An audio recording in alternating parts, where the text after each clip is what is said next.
The Wrestling Mayhem Show. Since 2006, the pioneer in pro wrestling podcasting. This show is brought to you by IndieWrestling.us and IndieWrestling.network for your independent wrestling entertainment. Slice on Broadway, supporting Pittsburgh podcasting with the perfect pepperoni pizza. Just wait. Wait for the perfect time, then attack. Don't give up what you want, take it back. Wait for the perfect time, then attack. Do what you have to do, make it last. Wait for the It is the Wrestling Mayhem Show, 946 episodes. Tuesdays we've been talking about professionalized wrestling. I'm Mike Sorg at Sorgatron in the Sorgatron Media Studios in Pittsburgh, Pennsylvania. We are ready to have some fun today.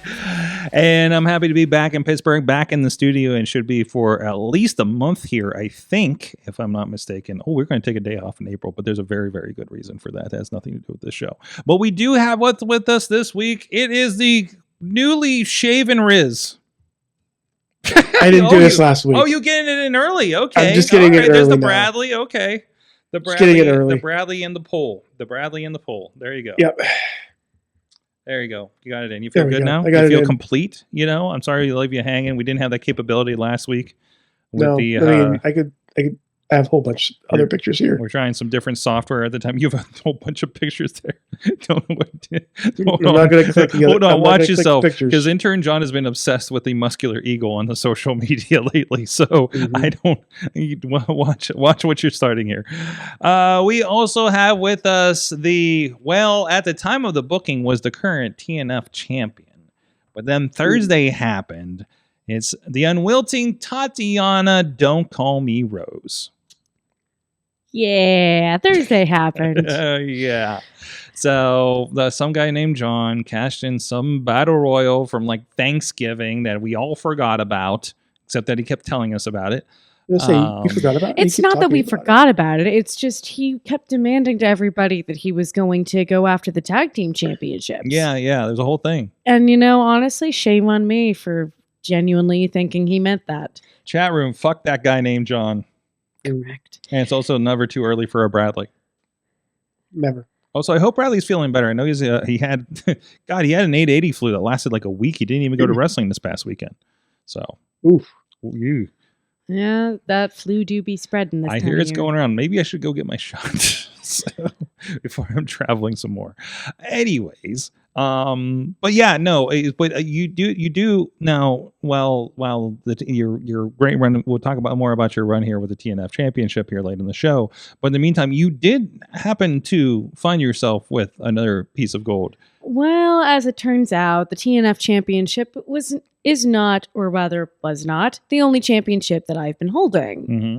I am the current reigning and defending OCW Women's Championship. There you go. That's a shiny belt. It's a shiny belt. It's very pretty. It's got little purple stones on it. Oh, look at that. Okay. That close. does come out on the video. Oh, good. It is gorgeous. It Nice. is probably one of the nicest belts that I've ever had the privilege of defending.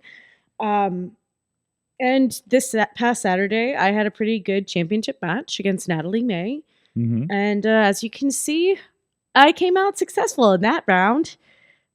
Technically, I was successful on Thursday, too. Yeah, so we'll get back to that. And there's a lot of stuff around that I definitely want to get into, including who your other opponent was for the night, because I thought that was an interesting story too. But anyways, let's get into the stuff that's going on generally in professional wrestling, and mostly this week we're talking about souls. Your soul, my soul, Cody Rhodes' soul, and how it all belongs to The Rock. So that was the biggest thing. Well, go ahead, Rizz. I mean, yeah, it kind of does. Right? Because we're already giving him money. Yeah, that's true. So, of course, The Rock came out and everybody found out. I love, what was it?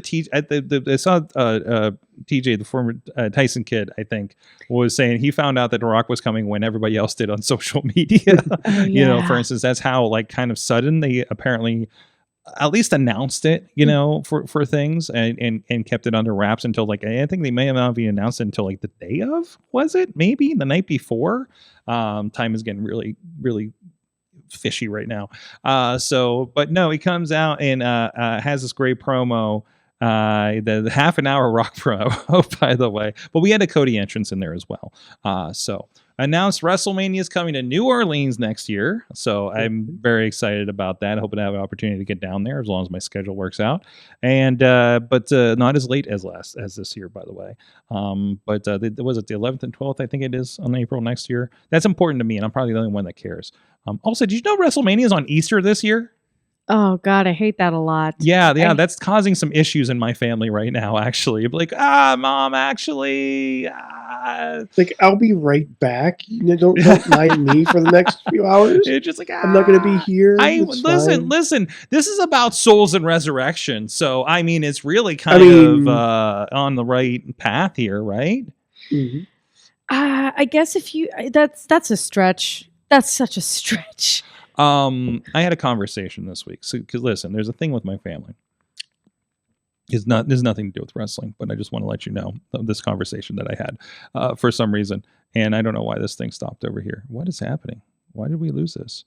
Oh no, that's an important backup drive. We're gonna fix that in a moment on a break or something. But anyways, Just get me monologuing about something in a minute. Oh, I think the hard drive just filled is what happened. So I'm going to fix that too. No, there was an issue where there was a thing where I was really upset driving up to Christmas because I'm like, I want a Reese's peanut butter tree on Christmas. And they go to Sheets up here, well north of the city. Should be relatively easy to find. Or you would think that. You know what I found instead of trees? oh no, Eggs. In December. in December? In December. I hate that. Not even. Wait, did you skip over hearts? Just skipped it. Wait, I don't think that they have hearts. I don't know. Well, yeah, because Reese's does like the little Reese's hearts for Valentine's Day. Well, they were eggs. And so the conversation came up just yesterday as we were talking to Easter. If they taste different, then if the trees taste different than the eggs. The ants. Yes, go ahead. Sorry, did that mean to? I want to know your version of this answer, and I'll give you mine. This has nothing to do with wrestling, but I think people will have fun with it. So the answer is yes. There is a difference in taste based on the different shapes that these companies will like create their chocolate, specifically with Reese's, because you have multiple elements of flavor there. You have the peanut butter and you have the chocolate. With the trees, because you have those because you have those edges, more chocolate will typically get caught up in the corners. So you get a little bit of a sweeter taste. Whereas with the egg, because it's got the rounded edges, it just all kind of slides off. So it's more peanut buttery. You are not technically wrong. But here's my answer. One tastes of birth and the other of resurrection. And then they asked me what they do what are the Halloween ones? What are the Halloween ones? The jack-o'-lanterns? The pumpkins? The pumpkins. Yes, the pumpkins version of Reese's are the chaos of the human soul. And then we can move on to wrestling here in The Rock. Anyways. I'm telling that pun to my boyfriend. He'll get so mad about it. This is in my family chat, by the way. That's so good. I'm proud of that. That's so good. So, just since we went down there. But anyways, no. So now we have a wrinkle of interest here because it's just like, oh, who is Cody going to face? Is it going to be John Cena? But now there's so many layers like a freaking onion to this thing now. Will Cody turn? He's getting kind of crazy. Is he going to be the guy that does it? Seth kind of faced off with him on we got a lot of like soul stories going on now because Sami Zayn in his ongoing blood feud with Kevin Owens has a Killer Cross. No, what is his name on this one? Is it Karrion Kross? Karrion Kross. Okay, yes. I can't remember his current name. Is doing the "you're not actually a good guy" promos. And I can't not hear Jesse Ventura when I hear his promos now because of his impressions. But even Will Sasso's doing an impression of Bret Hart from when he faced him at WCW. I just watched today, and it was like, this sounds a lot like Jesse Ventura, actually. So, but every good wrestling promotion actually is a little bit of Jesse Ventura, probably. But I just want to point out that Sami Zayn versus Kevin Owens is entering the third decade Was it like 15 years since the ladder war or something? It's just like, That's guys, older than me. I think you Yes. I think you need to throw the towel in on this relationship. But that's the beautiful thing. Like, this has to get to WrestleMania. Like that is the culmination. It has to, but how are they going to do it? That's how the ROH run went. They went to the top as tag team, split up, and had an epic feud, right? So like a killer kill each other feud. And this is what this is. I cannot fathom a way that this match ends in a way that, like, this is not done. They're not just doing a one-off here. There's no way. And maybe it doesn't have the Mania. Maybe it comes back at SummerSlam because they're like, we're going to put Sami out for like 6 months or something, Who knows? Who freaking knows? But ideally, this has got to lead to Mania, right? It has to. Okay, it's happening in Toronto. It's got to be, we need them at Mania. I don't care if there's a stipulation or not. It needs to happen at Mania. That's the culmination of everything, is them making it with this feud. Like, the most persistent multi-company feud I think anybody has ever had. I don't know what's more baffling. The fact that they're so good at telling this story that it's been going on for this long, and I'm still wholly invested, or the fact that Kevin Owens' storyline is not how we met Sami Zayn's wife. What? So, like, Sami Zayn was like super protective about his family, and he like finally like introduced his wife somewhat, like, kissed her, acknowledged her, which was great. And it wasn't because of Kevin Owens. And that it's baffling to me. It's like, wait a minute. You're going to introduce the love of your life, the person that you have kept her identity so secret that it was actually in question for about a decade if you were actually married or not. And you're going to reveal her not in your feud with Kevin Owens. Damn. Okay. Okay. Usually, I didn't know all that background, actually. So, but yeah, no, I think it is exciting. And I love that as I like to say, the main event of Elimination Chamber will be the Cody giving Rock his answer. So, like, that's why we're tuning in, apparently. It has a graphic and everything. It has a graphic, listen, this is like when I saw the verses of Norm Connors and Julia from last week. I'm like, is Norm Connors going to wrestle Julia? That'll be weird, but it was for a promo. It was for a promo segment. I think we only have one template at RWA right now. Anyways. I want so badly for, like, Cody to go full, like, crazy, kind of the way he did on Being the Elite, where, like, everybody thought that he was going to leave ROH and go to WWE. Yeah. And, people were right. They were just off by a year. But he was doing that whole bit where, like, he was going crazy and, like, he had the ghost eyes and was where he gets possessed. And he was, like, giving the fun facts about the WWE. I want that. But I want it to be about TNA. I want it to be about TNA and Ring of Honor. Just like start pushing fun facts. Did you know that AJ Styles was once stuck in what is considered one of the worst storylines in professional wrestling history? And somebody goes, shut up. You know what? This crossover, it's actually mentioning TNA. They're mentioning in the chat room. Tina's saying from Seattle, Roadblock is starting to look like Worlds Collide right now. They're setting up for Moose versus Oba Femi at Roadblock. Okay. Yes. This NXT TNA thing now is to the point where I'm like, I can't sleep on TNA because then I can't watch NXT the next week because it's all programmatic together. And it's just like the Hardys are getting challenged over here. Wesley just popped up over here. Cora Jay's doing some stuff here and here and here. Moose is now over here. Fandango came back for a week and was Fandango for a minute, like fantastic. Every time I hear, because I already heard some of the releases, Ezekiel. Wait, what is he He's now? Elijah. He's Elijah now. Okay. Yes. Is just popped up and teamed with Joe Hendry. Even though, like, that's amazing. Even though he was walking around with the Righteous. The Righteous. Yeah, the Righteous. And I'm not caught up. I'm like 2 weeks behind, which means I also have a third episode with Worlds Collide of ROH to catch up with. But still, like, so I haven't seen like these in play what they were doing there. Like, did they snatch them? Is it a one-off? off, what is the deal, right? So who knows? I don't know, but like, I swear to God, if Elijah is the reason, is how we get some sort of bridge, no matter how tiny it may be, Mhm. between the WWE and AEW. Like, imagine, like, we get that bridge. It's through TNA, but it is a bridge. Mhm. Mhm. If he's the reason we get that, I'm gonna be so. I think the TNA relationship's pretty done right now, actually. With AEW, no, they kind of went off the table when they started teaming up with WWE. I don't know. Like Tony Khan's still mad about like WWE. Some that WWE gave him shit about something like the day that he was at his mother's funeral, and I think he's taking it personally because that was brought up. What is it about WWE doing dumb shit to people on like insanely important days of their lives? I think because they fired CM Punk on his wedding. Yeah.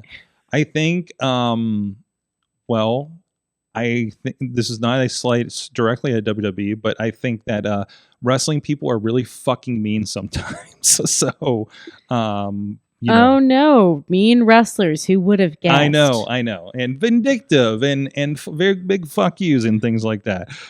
So I think it's something like that. So, but no, we'll talk a little bit more about this. But in the meantime, I want to make sure we don't go too far here. I guess Tatiana, Unwilting Tatiana. Hello. I forgot a follow-up thing and I almost said your old name again. So I don't know why I started thinking of it today. I was like don't say this, and I had to get it out there.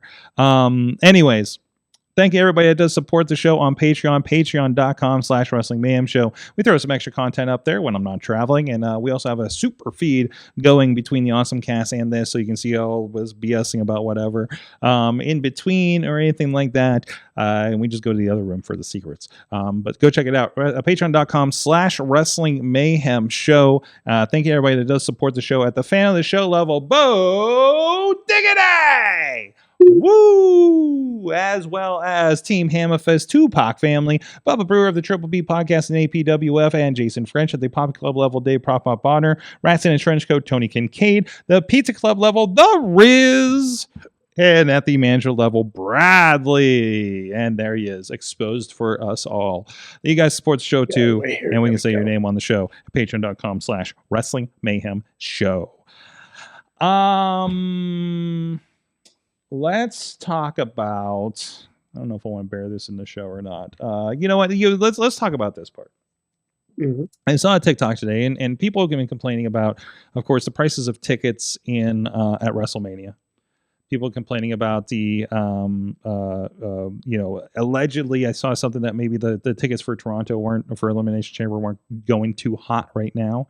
And then, we've been, kind of pontificating over the last year.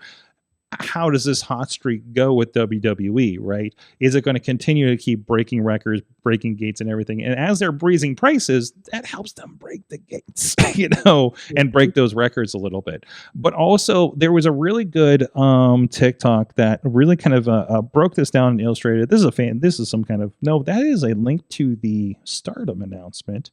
Well, that's lost now, but I will try to use my memory berries because I watched this about 2 hours ago.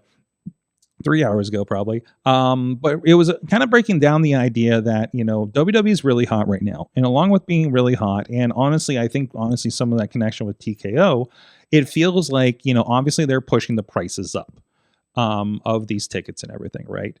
You're seeing that. Again, I think what the nosebleeds of WrestleMania, and this is the point where I'm not even sure. And I was a really big, I want to go to WrestleMania every year. Like, that is a sticking point for me. And this year it's like $300 a night for the back row. You know what I mean? Yeah, it seems pretty wild. On top of getting to Vegas across the country is going to be pricey. Hotel shouldn't be that bad because it's Vegas. But who knows? Big thing in town, they might jack them up. Who knows? But either way, and then to the point where, tickets are generally getting a little more expensive, show to show for your weekly shows and everything like that. It did do a comparison of, if you went to WrestleMania back in the 80s or early 90s, your tickets were maybe $30. Now, adjust for inflation, of course, but that still doesn't reach, I think, $300, So when you have something where you have so many parents want to bring families to it, you're trying to fill 10,000, 15,000 person arenas every week. And of course, we've seen them not do that for a decade, for instance. So that's not new to anything else.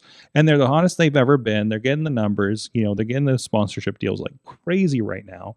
But do they they're winding down, it seems, the live shows, which were really accessible, right? Smaller markets, cheaper ticket. Even when I was here in Pittsburgh, I think the cheapest ticket was like $30 at least, not counting Ticketmaster. But it does become a little more expensive, a little more inaccessible. So I kind of wanted to have the conversation from that. Is this going to be potentially a breaking point for this quote unquote rise of WWE? Will they hit like sort of a, even like SummerSlam wasn't full in that stadium. There's a lot of tarp off on that opposite side, and I don't want to say it's a downfall. I don't think they're going away. I don't think they're going to drop significantly, but it doesn't become a point where if all the people that are watching every week want to go see it when they come to their town, or does this become a special event thing? We're not seeing PLEs across America anymore. I think I said when we had this one, we had one in Pittsburgh, Payback. What was that? Almost 2 years, about a year and a half ago. It was like a September in 23. There was definitely this is like the last one we're going to get. As you saw where they were going to the Toronto, to the foreign markets, less are happening here. Unless Pittsburgh decides, hey, we want to bring events in. I don't know. We just got the NFL draft. So who knows, right? Like we got a big event. Maybe they'll start pulling for a SummerSlam or something, right? And maybe that's the only chance we'll get other than when Cleveland got one. Come on.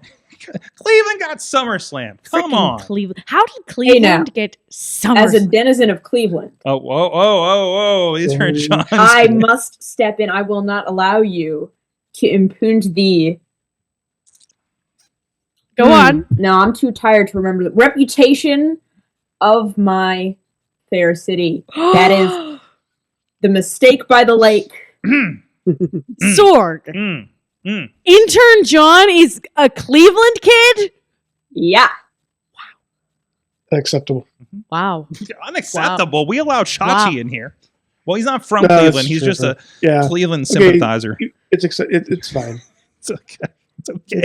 It's fine. We accept all kinds here on this show, okay? Even Clevelanders. So It's it's St. Louis Cardinals we don't accept. What's that? It's St. Louis Cardinals we don't accept. St. Louis. Yeah. St. Louis Cardinals specifically. Okay, all right. I didn't know we had heat with St. Louis Cardinals. Okay, Rizz. They're the worst. So while you were talking about tickets and stuff, I wanted to get a comparison for myself. So in March, there's going to be a UFC fight at that same arena. Or at T-Mobile Arena, I guess. Not at the same arena, but... Yeah, they're in the... but the T-Mobile's where Double or Nothing would be, usually. So, right now, lowest tickets I've seen thus far are going for $315 a ticket. Yeah, in an arena for nosebleeds. Yeah, it's a special event. It's a very special event. That's why you're buying the ticket. You're buying the ticket to be a part of the spectacle that is WrestleMania. Yeah, this is a marquee thing. NFL tickets aren't cheap. Yeah, but at the same time, we have to look at the quality of what you're purchasing, even for such a special event. Like, if I'm getting balcony seats for WrestleMania and I'm at the front of the balcony, I can see paying $300 for that. If I'm in the nosebleed, if I'm in the very back behind a pillar, have I've been to Civic Arena. You've been to Civic Arena. Where I couldn't see anything but the ring. You've been to PNC Park. I've had the ticket in PNC Park that was behind the pillar. Yeah. And that's the seat that the ticket was for. They didn't force me to sit there, but that's what it was for. If I go to WrestleMania and I get that behind the pillar ticket, and they ask me to spend $300 on that ticket, absolutely not. Not even for WrestleMania, because at that point, how much of WrestleMania am I actually seeing? It's less pillar, but I think the biggest issue you see with WrestleMania is, oh, this is a good thing, and it's really close to the ring. Yeah, but it's behind the stage, which means you don't see them coming out. You don't see the screens. You got to look up. Hopefully, you got a good angle of that. Bring earplugs because you're going to be behind the all the pyro, and the pyro, pyro yes. is loud. Yeah, and sometimes it's fun because like, oh, Stone Cold just came out, or you see them send him a car for some gimmick they're about to do or something, right? So like that's fine. You know, versus we were in the top level on the end in the cold in Philadelphia. No, because I think both the first 2 years, LA and Dallas, we did like kind of more or less, not behind, but beside the stage, where we couldn't see them like come out the front. You know, we were very fortunate the second day that we got the Rev hit me up and gave us his and Shane Taylor's tickets with the Wrestle Travel crew. So we had some good tickets on the far end. So like on the lower level, I was like, that was nice. But anyways, but yeah, so and of course we're talking WrestleMania. Of course, that's pretty big. You know, that's a big one. That's going to be a little more expensive. You know, and maybe it's out. You know, it's Vegas, so maybe that's why they're doing it. I don't know. But like in LA, LA was a little more expensive. What's that? I think even for the smaller ones, you'll see more and more travel. Like you'll see Canada, you'll see Puerto Rico, you'll see some of the Berlin and all that stuff. Yeah, Riyadh. But you'll start seeing these pop up because they want that UFC fight feel to it. And you're going to a crowd stacked stadium where it's going to be loud, and you're also extending it because we would get Raw, SmackDown, something every like 2 or 3 times a year here.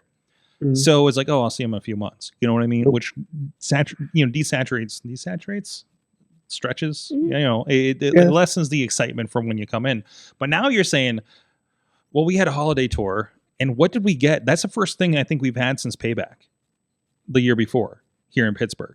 Right. So even that probably did a little bit better. Just because like, oh, WWE came to town. They haven't come to town for a while. You know, I was pissed because I was sick that day. So I had to enjoy the next day. So I want to make sure I was okay. So I missed out. But it does become this is becoming a premium event. So now whether that does anything for the popularity of WWE and the accessibility, it's still going to be a TV product. Most people are watching on that anyways, but still getting people in crowd. I don't know what that does to the makeup of your crowd. Now, what this does do, I think, is make an opportunity for, you know, obviously, God, I'm thinking iPhones now, because now you have your top end iPhone that's like $1,500. And then you have like the SE, whatever they just announced, that's like, you know, a third of the price. So now is NXT kind of making that middle road iPhone SE accessibility point as they do these shows. I haven't seen the tickets for their touring dates or anything like that, but they're smaller venues, obviously. So I can't imagine them charging too much for that. But does it also open up an opportunity for the AEWs? Because they are touring a lot of those towns that are not getting WWE, right? And those tickets are a lot cheaper, I think, from what I've seen, even the pay-per-views. So, like, they're still building that up, you know. That's not a slight. That's just the position. They're in a building position like that, right? And a lot of the air has been taken out of the room because the WWE's been so crazy. LA was like $150 a ticket for the 300 level. 200 level was about $200 a ticket, says Tina, for that year. And also, Ticketmaster has dynamic pricing, which also doesn't help. So, Roadblock is a pretty penny over 100. She's saying in here. It's a so I was actually Roadblock. checking. It's not even that big of a show. Yeah. Mm-hmm. No. I was actually checking the schedule for the You broke up there. What's that? like WWE schedule. Mm-hmm. No, I was looking at the schedule for WWE. Mm-hmm. Did not know they were going to go international in the next few weeks. Mm-hmm. They usually do before Mania. They're doing a SmackDown in Spain. Mm-hmm. They're going to Belgium and Raw. Mm-hmm. Italy and SmackDown. Mm-hmm. And these aren't road shows. These are SmackDown. You know, these are actual shows. These are not the Road to WrestleMania house shows, but they are doing those too. They are, and I feel like like that's going to be big for their international crew as well, because Mhm. they're like, oh shit, we're going to have this big crowd now because people want to go to the O2 Stadium and watch this. So, comparison, Madwin saying that the floor seats for AEW are still over $325 for Revolution. That's what I would expect for Front Row Raw, Yes. typically Yes. in the past. So that's not unreasonable, I don't think. For Front Row, are you kidding me? What's Like Green that's Shirt guy gonna do? fantastic. Versus, let me find a Raw here. That's let's see, Monday Night Raw, Buffalo, New York on Monday. That's a relatively similar market to us, right? Here in Mhm. Pittsburgh. If you go there, I've been to, it's Key Bank now. That's where the Sabres play. I've been there for a Raw before. Went on a road trip with and that's topping out at 320. Well, it says 324 plus. So let me go ringside here and see where we're at. Let's go. I'll see you probably on camera side, ringside. I can't. They're resales. I don't count that. Okay, they are actually selling. This ticket is for $539 for. This is a Raw on Netflix, which is probably the top ticket for a wrestling show on television, quote unquote television, right? So still not. I don't find that terribly ridiculous for Front Row, for something like that. Well, actually, this is the 1, 2, 3. This is the 5th row. So I want to see what the resale is on this Front Row ticket. $2,400. But nobody's buying that. That did not start at that. That's the resale bought bullshit things that are out there, which also that does not help things. Are these artificially inflated because of these? Maybe. But generally it looks like the regular stuff is. They're in LA at the crypto.com arena where the Lakers play. Yeah, also like I'm so sorry. for the AEW pay-per-view. They're at the crypto here in a couple weeks. It's called the Crypto? Yes, the crypto.com arena. Oh God, I hate it. Oh, it's terrible. The I Crypt, hate it. the former Staples Arena where WrestleMania 21 was. Why? God, why? Why? Oh, they are asking, is the 329 a VIP ticket? And maybe they just standard are. It says $450 plus the service fee. It does not. I don't see an indication that it is the VIP with all the package and everything, but it very well might be. I'm trying not to accidentally purchase this. I'm not going to Buffalo on Monday. Do No, it. thank you. Do No, it, Sorg. thank you. Do it. No, thank you. Do it. Bad enough I Do went to it. Michigan in February. So Ew, why'd you do that? because I got paid to.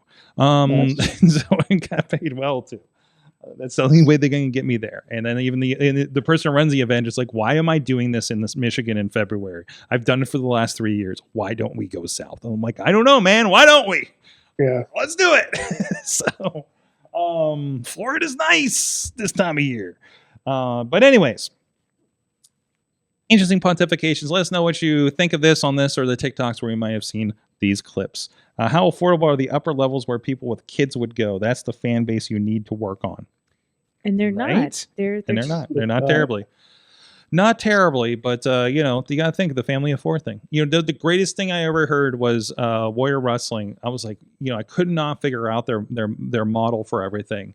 Because I saw the tickets were like started at $50 for an indie show. It had some great talent on it. It had your Will Ospreys and Thunder Roses and AEW, TNA, and New Japan talent and everything. And they're like, oh yeah, if you buy a ticket, you can bring the kids for free. It was like, shit. And then it's extra for the Fan Fest to bring everybody in to get autographs. I'm like, damn it. That's smart. Fuck, that's good. That's so freaking good. And they're still doing stuff. They just announced another show that has, oh God, is it Mustafa Ali and somebody else awesome is on there. I want to say maybe Wentz is taking on Zachary Wentz. So keep an eye out for that. Anyways, also other wrestling you can check out, including our guest today, Tatiana's entire TNF championship run over at indiewrestling.us.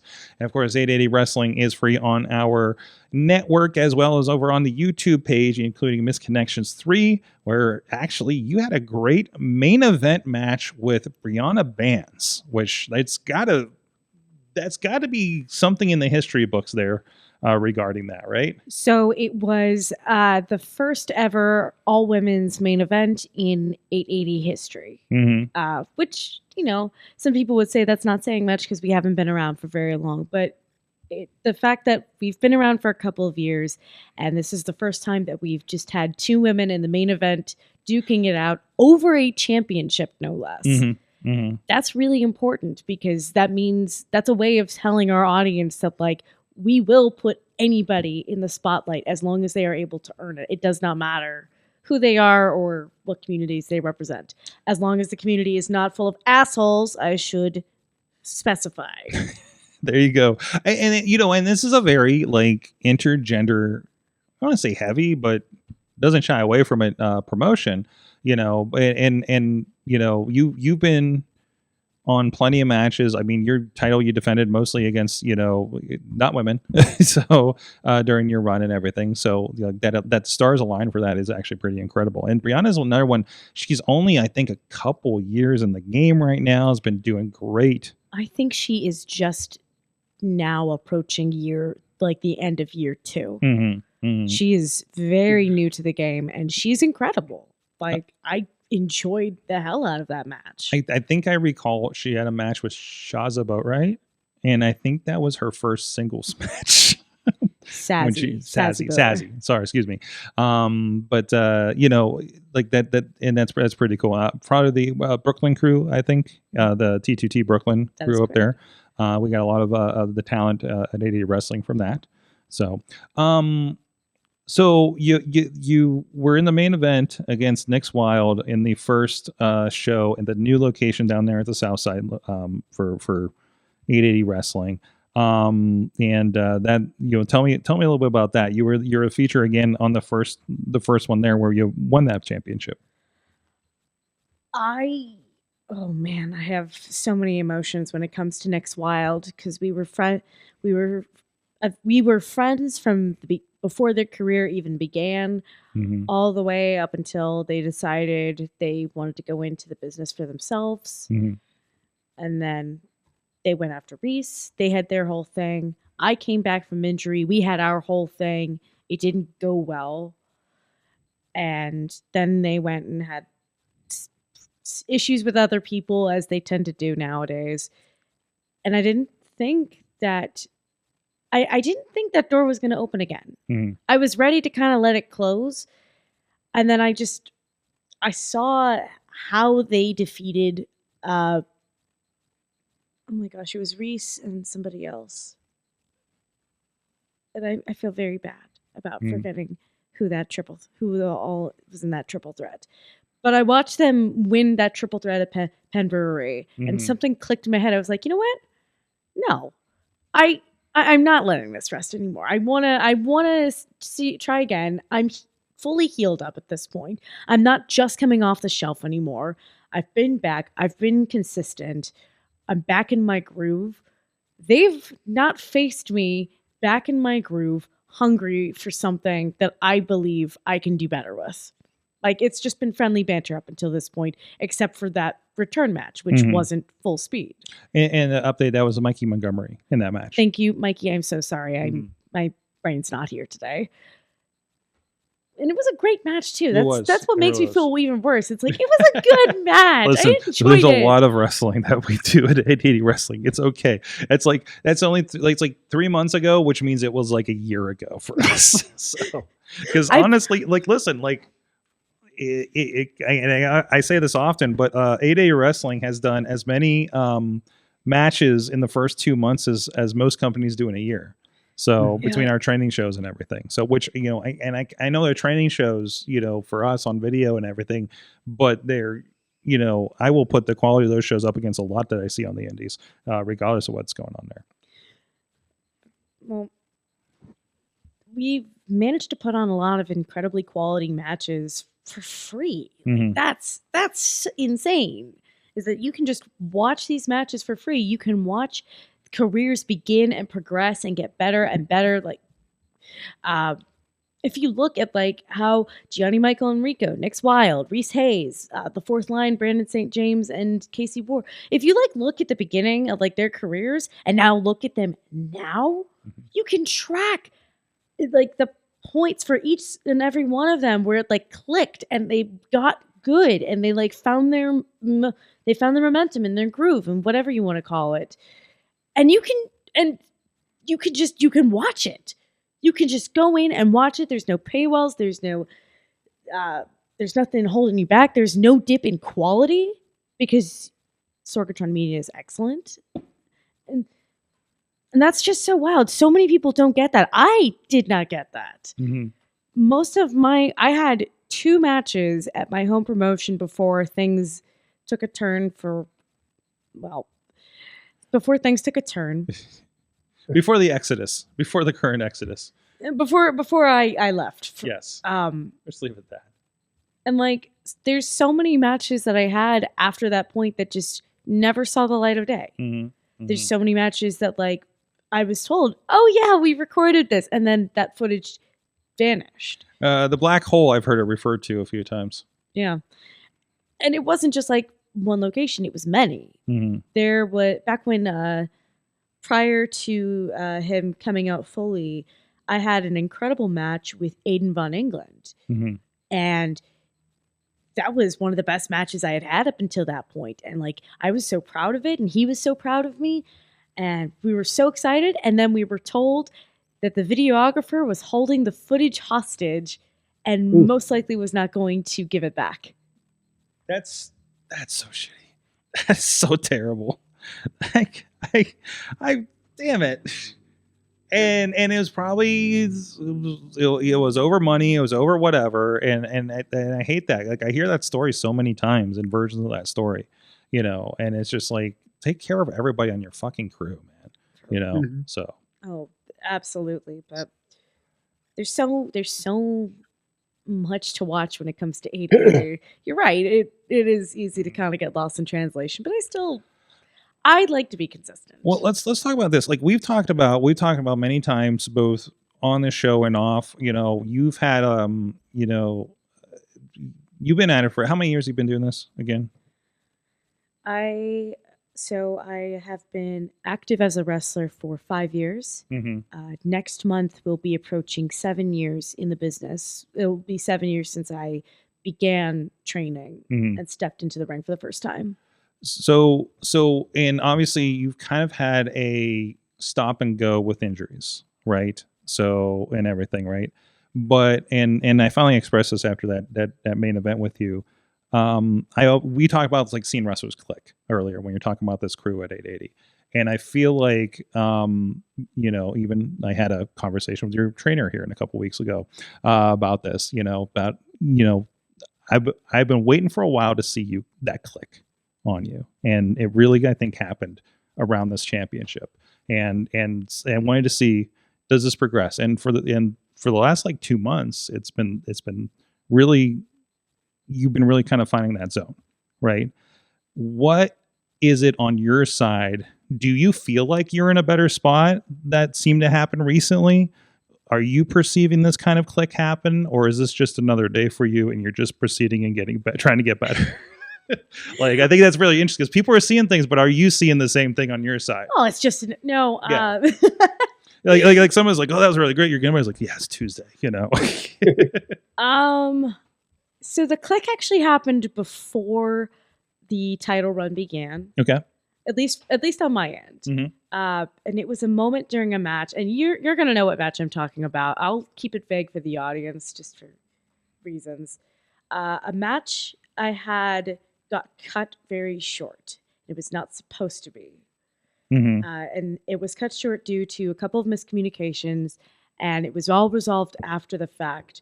But I remember standing in the ring and looking at my opponent, and in my head, I just thought, okay, I know exactly where I'm going to take us to. Mm-hmm. We're going to do the beginning, and then I'm going to tell them to do this, and we're going to go home from there. And that should 3 to 4 minutes right there. Mm-hmm. And we did. And it ended up being about 5, almost 5, I think. But like, we did it. And the crowd still enjoyed it. Mm-hmm. We still got their stuff over. We still got my stuff over. The crowd was happy with the ending. Everybody was safe. Everybody went back upstairs uninjured. And as I was walking upstairs, like, there was that anger inside of me because of like, well, my match got cut and that sucks. And we're not even going to go near the anger I felt when I found out what all happened later. Mm-hmm. But as I was walking up, I was like, wait a second. I just fixed that whole situation. Mm-hmm. No matter what caused the match to be cut, no matter who I might have pissed off or who they might have pissed off, no matter what's going on, I just fixed that. Mm-hmm. And the crowd is none the wiser, and they loved it anyway. You did the business. Mm-hmm. And yeah. And there was just like a moment of like, okay, I think I've got this now. Okay. Awesome. And then when I did get the championship, there was a different kind of shift. Because like that feeling of like, I've got this, it didn't go away. Mm-hmm. But when I got the championship, there was a shift in how my opponents started treating me. Mm-hmm. It went from being not pulling the curtain back-ish a little bit. It went from being like, oh, we're having a fun match and we're doing goofy stuff with each other, but also do a little bit of hard-hitting stuff. It became, no, this is a championship match, and we are wrestling. You are no longer, because there's a period where you were just the person that got murdered. And you were really great at getting murdered. And some of those gifts look so fucking brutal, right? So I'm like, I don't know if you're just in the crash dummy phase of your career or what's happening. But, you know, and I'm so trusting of the people I step into the ring with. Yes. And so they're confident in the things they're going to do to me. And then something happens and a mistake occurs. And now I'm getting hit in the back of the head with a trash can. Yeah, exactly. You know, it's a Tuesday. This is you know what? I think that's another reason why I forgot who all was in the triple threat match, because that happened a week after I got beaten. Head injuries are real. Like you can't vote any wrestler for forgetting shit on a show like this. God, that's. You know how many bookers I've been like we're literally talking about something and it was like, you told me this like 10 minutes ago. I was like, yeah, sorry, just said. You're like Yep. multiple. We've worked for all the same. That's why I don't talk to anybody. So. That's why Rizz doesn't talk to That's why anybody. I'm just here. Rizz doesn't talk to anybody, and he gets weirded out when Hornswoggle comes over and says hi and asks him questions. I'm doing my job. Yes. My coworkers at my shoot job are like, "Why are you always writing every little thing down?" And I'm like, if you were let me show you a GIF. If you were, listen, I'm going to show you a picture. Yes. And I need you to understand that this was that I felt all of it. But yeah, at first I thought that like that switch with like my opponents and with like how I felt about going into wrestling matches, I thought that was just like an 880 thing, because you know, that's my home promotion. Yeah. That's where I spend the most amount of time and I wrestle the most. It's where you've been, and you've like, you know, as a lot of people are doing, kind of rebuilt there. I needed that. I needed that space, as it turns out. And I thought, okay, well, this is just for here, and I'm still going to figure it out. And then no, you've become a belt collector. I like the shinies. Yeah. What is the one? I saw you with like the biggest belt I've ever seen. Where was that? That was the 1CW Women's Championship. It was like, when I gotta find this thing. So like the funny part of that particular championship was I was doing a photo shoot. 1CW? 1CW. It's based out of Delaware. I miss 1CW, and they recently suspended my forever favorite opponent, Adriana, and that's a bummer. But they need somebody to fight. I found the show poster, I guess.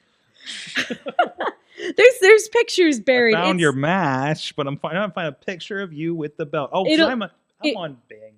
It'll probably be like if you look me up. Is this the one? No, this isn't the belt I'm thinking of. If this is it. This is oh no, there we go. What's that one? So that's something else. That was the Eclipse Women's Championship. That's Eclipse. Okay. All right. That's not the one, but it just generally came up. I'll find it. So I was doing a photo shoot with J Lee Photography. They're incredible. And now they have a puppy that they bring, and I love that dog. But I was taking pictures with the belt, and Mr. Grimm walks over. And he looks at me. He goes, "What the hell? Is that your championship?" And I go, "Yeah." He goes, "Is that the size of you?" And the size of you. it was on my shoulder, and I moved it, and I held it in front of my chest, and the whole room just looks over, and you genuinely could not see my torso. It was head, shoulders, championship, hips. Mm-hmm. That seems about right. That's what I And remember. everybody's like, "Oh my god, you're hiding behind the belt." And I'm like, There's definitely, I've seen belt envy backstage. I've seen, I've watched somebody pick up a belt and be like, this is nice. I'd like to carry this around, kind of thing. So, and I had so many people like just walk over, and they would just take it, and they would look at it, and they'd hold it up. They'd compare it to me and be like, "This is bigger than you." Marvelous. oh my God, I think I found it. One of the Monster Factory kids, Marvelous. He's my height. He's a little skinnier than I am because he's shredded and has abs. Unlike me, I have rolls. He held the belt at one point. He was like, "This is too big. This is too big. I don't feel like this is too big. This is too heavy for me." I'm like, "Oh, dude." There it is. That is huge. It's That's so ridiculous. It's like you won a belt buckle contest in Texas. Yeah. I could have taken that to Texas and probably won. It's like, it doesn't matter if I win this competition or not. I'm clearly a champion Have already. you seen those? Have you seen those like insanely huge belt buckle deals that do down there? They're so good and they're so bad at the same time. I think it's the trophy for like some of the bull riding competitions or like the big belt buckle or something. Gosh, yeah, I think you're right. Actually, they're so big and ridiculous and corny, and I love them. I don't want any of them, but I love them. Well, at least you don't have to take that thing through TSA, right? So I did take it to work with me one time back at my old job. Okay. Because I showed a picture of it to my coworkers, and they're like, "That belt's not real. That's Photoshop." And I go, "Oh yeah." And I went outside. I pulled it out of the truck, and I walked in, and they all went, "What the hell? Why is it?" They're all looking at it. They're like, "What?" Because they were all shop guys too. So they're like looking at this thing and just thinking about the metrics of making it and designing it and how much metal you would need. And they're like, why? Why is it this big? Why is it this big and you're holding it? Ponder's saying it's better to have a big belt than a small belt. Remember when Nyla had the tiny AEW women's belt when they first started? Oh yeah. I've always hated, like, I think, did NWA's belt used to be like like when they brought it back, was it like the tiny one? I think because Camille was showing up with it at AEW, I think, at the time. I think it was a tiny. They're trying to make it look like the old one and everything like that. Like the NWA championship looks like the old school one, right? Well, not the big gold belt. The problem with women's championships over the years is that, like, too many of them are pink. First off, that's a whole other discussion. Well, the problem is that, like, a lot of women's belt designs are based off of like old-fashioned belt designs for women's championships. But the problem with those was that the designs were kind of sexist in the fact that they were meant to, be a symbol of you're the best woman in the company, but you're not as good as our smallest men's champion. Like, it was always like there's always that little bit of sexism that's like it can't be as big or worse, bigger than the guys.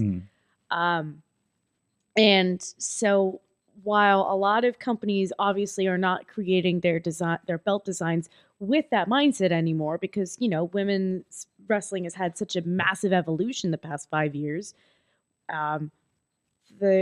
when they try to emulate those old designs are based off of those old ideas. It's kind of it's hard. Yeah. That's why I think that's a full size belt. That's why I appreciate the design of this belt so much. This is the same size as every other championship in OCW. It reminds me, I think it's about the same size and looks as glitzy as the new 880 belt Gianni's walking around with.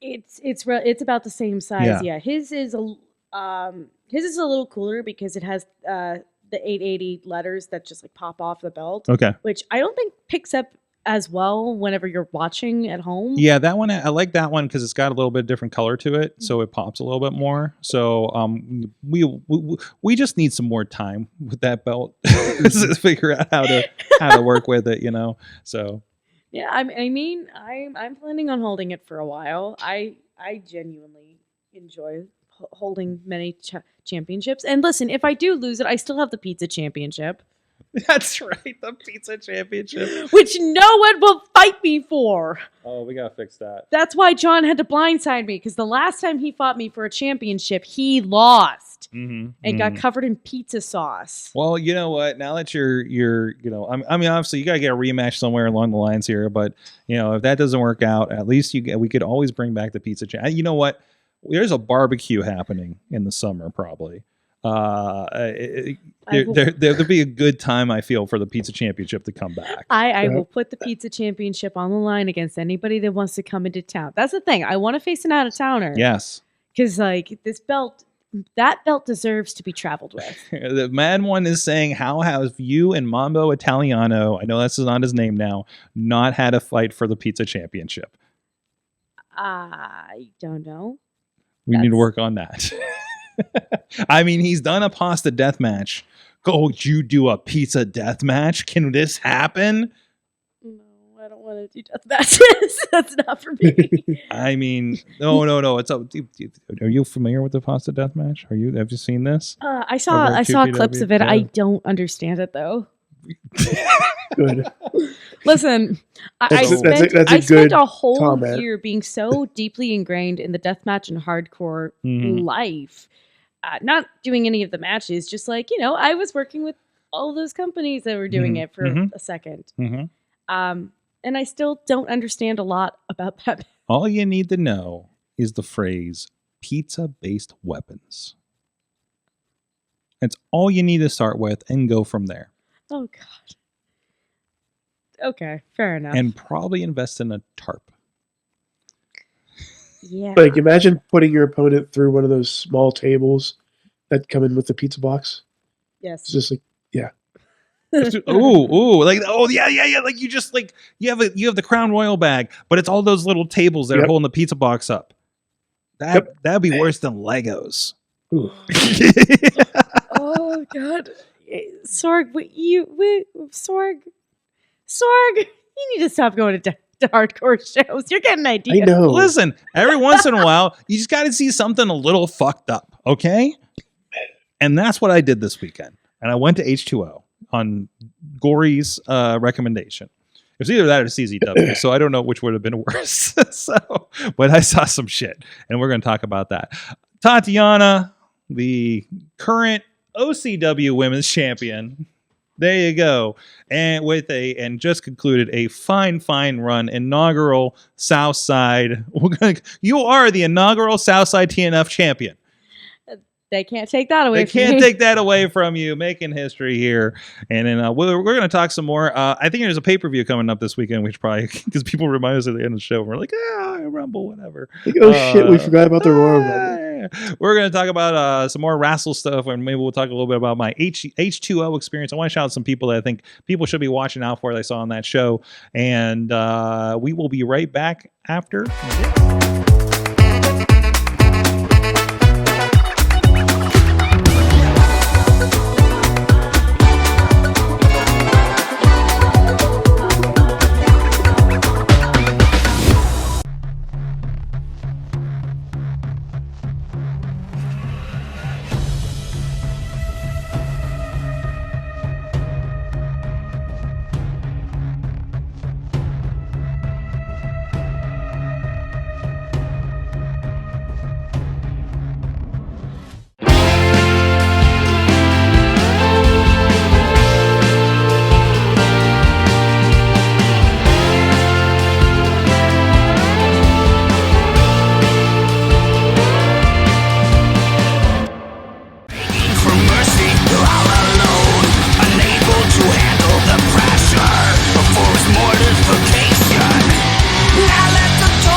I'm Eamon. I'm Merlin. And we're a gay. And his NB. Are you a reality television connoisseur? Do you like it discussed from an LGBTQ lens?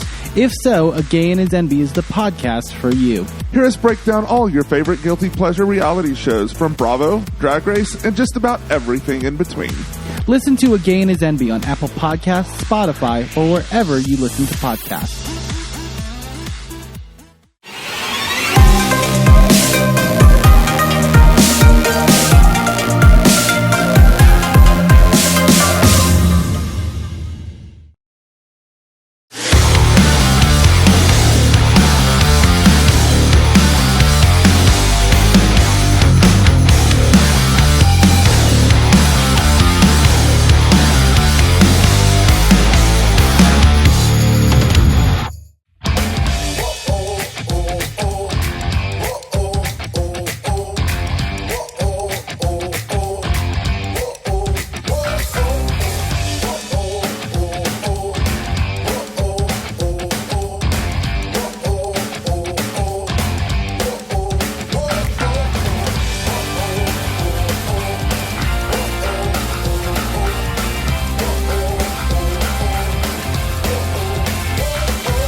We are back. It is the Wrestling Mayhem Show. The Rizz is still around here with us. I'm here. And also the Unwilting Tatiana. Hello. I've been here the whole time. Yes. I forgot the countdown. Damn right. 4 minutes goes quick. Damn right. 4 minutes goes quick. We didn't mention, by the way, this Friday, I didn't get to make a commercial for it yet, unfortunately, because I've been busy. But this Friday is the return of Top Rope Tabletop. I'm excited for it. It is, and I am very excited for it too. I was responding to a family member. Oh, okay. Are they watching the show? No, they were trying to. Moving on. Top Rope Tabletop. No. D&D. Mm-hmm. It's coming. It's back. Yes. Friday. There's going to be so much dice. My bag of dice has gotten bigger. It's gotten bigger. There's a new head of this. Tony Kincaid is DMing. Mm-hmm. We have some new production elements we've been working on, or I should be working on. So a lot's going to be going into this. It's going to be a little bit different vibe, and I'm excited for. It's kind of a reboot of some of sorts. It has. I know for a fact we did not mean to take this long of a break between like starting the new session, but it honestly kind of felt like the best because we all needed kind of a break. It's an energy reset. Yeah, it's an energy reset. You need that. We needed just like a break from like having this monthly commitment, just like, just have a quick little off season. Especially since like a lot of the big changes are within the game. And those are things that we needed to kind of prepare for and get used to, kind of decide, how we're going to work with these new elements. I'm excited. I'm playing a character. I'm playing a character type and a class that I've not done before. So I'm very excited to try those. Keith is going to be at the table this time, which is awesome. It's going to be so good. Yeah. Keith Haas going to be a character, not just the DM, which is all the characters, but and everything. No, I think it's very cool. Like you guys have been doing this. This started as a COVID project, and it's kind of grown over time, and it just needed kind of a reboot. What? Every time that it's brought up that it was a COVID project, I just remember that it kind of started because of me. Oh, yeah. I can't remember how we got to this. Okay, so the timeline goes, we're all stuck at home because of the pandemic, and I get the bright idea one day to run a D&D game with my wrestling friends.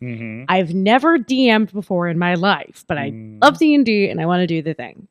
So I put the post out, and a bunch of people respond, like a lot of people. So many people responded. And then only like 5 of them actually committed, which is about right for Which is D&D. where we're at. Yeah, That's- Anybody that knows that's D&D accurate. just went, yeah, that sounds about right. Yeah. There's an early one where everybody was on, I don't know, I presume we were on Zoom or something We at were this on point. Zoom. You can see me frozen at the bottom because that was before I had my own spot. Mhm. And my family's Wi-Fi is awful. I love Justin Idol randomly has a dinosaur in his shot and the American flag. Yeah. Like, that's, like somehow that fits. So Oh my god! But so this quality is so bad. it was terrible. It was, and like it was nobody's fault. We were working with the best. No, we were trying to could. make it work. Yeah, for sure. But yeah, so I ran a couple of games privately, Mhm. and then Keith was in both of those games because I needed help. I had never DM'd before, and I didn't know what I was doing. And then Keith suggested, "Hey, how about I think Keith had reached out to you at some point to say like, And this is something I've wanted to do for a while, is have wrestlers do a D&D session like as some content here. And again, we had no content because we were, and you know, you can say we never got back to a lot of it. This is if you're on video, this is the time where we're social distancing in the studio. Yeah. Like, because we're like, I think we can get together. I think things are lifted a little bit. And then we like sat everybody with cameras all over the studio, Yep. all over this wide space of the studio here. Oh my God, we still had the desks in here. We literally only had this room for the studio at that point. I don't know how I managed to get the couch. I don't. But I managed to get the couch. Oh, that was back when it was playing Hixalian, and I Look did how the everybody's makeup all the time. separated. Yeah. This is so funny to watch now. Oh my god. Oh man. But yeah, so Keith is like, hey, I've been talking to Sorg. Sorg wants to stream it. How about I run a game because I have experience DMing? I'm like, please, dear God, yes. Take over. I don't know what I'm doing. And we had the first session, and yes, the quality was terrible, but it was a funny little adventure. And then we just kept doing it because we didn't get to finish the adventure. Mm-hmm. And then it got bigger and bigger and bigger, and here we are. There you go. I like it. And then if you want to see this, if you're with us on video, that's kind of what we've kind of landed on for a look for this show, Ellie. So, yeah, no, some fun stuff there. Looking forward to it. It's something different, and glad to see this reboot. And we even have, I think we already have a date for March as well, which is kind of we never did that. So Yes, that's one of the elements that we've like sort of switched up is we're trying to be more on top of like having these dates pre-planned. kind of treating it like a wrestling show. Yeah. Like as far as like the booking and everything of it. So, which makes sense. Yeah. I Here's mean, the point. a while ago, I think back in like the beginning of the second season, we like just kind of had a quick sit down and we're like, you know what? We got to start treating this. We got to start treating these like bookings. Like everybody's got to be here. If you're not going to be able to make it, let us know way in advance so we could work something out. Like treat it professionally. Yeah. Because even back before we were streaming, we had that issue where like, I mean, wrestlers were like saying, yeah, I'll be there. And then they just didn't show up. And then 20 minutes into the session, they send me a text saying, oh, yeah, I decided to go somewhere else. And I'd just be sitting there annoyed, like, well, okay, great. I was going to find a way for you to like come in. And now I guess you're just not a part of the story anymore. Cool. A guy who was playing a cleric did that, and that did not bode well for the rest of the party. They did not have a good time. Coming on, and I'm hearing some noises from you. Like you kind of deal with this, like in not wrestler world, just Not D&D wrestler world, related yeah. in the I world. mean, this is wrestling, this but is everything. Like it's happened. Getting together with people with D&D is fun whenever it happens. I have trouble just even getting together with my friends for a coffee these days. So I know. I mean, Sorg. I never got invited to a coffee date. Rizz, would you like to go to coffee? No, you just come over and we play video games. What are you talking about? That's true. That is true. That's play our video thing. games So whenever I'm not stiffly and stuffy and stuff. But yeah, I thought you said stiffly, and I'm like, what? Sniffly. Sniffly. Sniffly. Got you. Got you. Anyways, that'll be Friday night on all of the IndieWrestling.us channels for free. So go check that out about 7 p.m. I think we're going to aim to start that thing. So yeah, and they got some couple new pieces of hardware, maybe a little bit slightly new setup. We're going to try some different things here as we vote in the comments what color of dice you would like me to use. Ooh, there you go. Because I guarantee you, if you can think up a color, I probably have it. Fantastic. Turquoise. I do have turquoise. Teal. That's the same. No. When it comes to dice, that is the same color, Sorg. Yeah, it's the same color. Yeah, It's you're the right. only colors I can think of. Violet. I have violet dice. Violet. I have violet dice too because I have multiple. Violet would be a good That's a new code name for alliteration. you. What's that? That's a new alliteration I can add to the thing. Yeah, absolutely. Because I've got Botanical The Badass, Mid-Size Magnolia. Violet. Yeah. Have Matt Flash growl that one this week.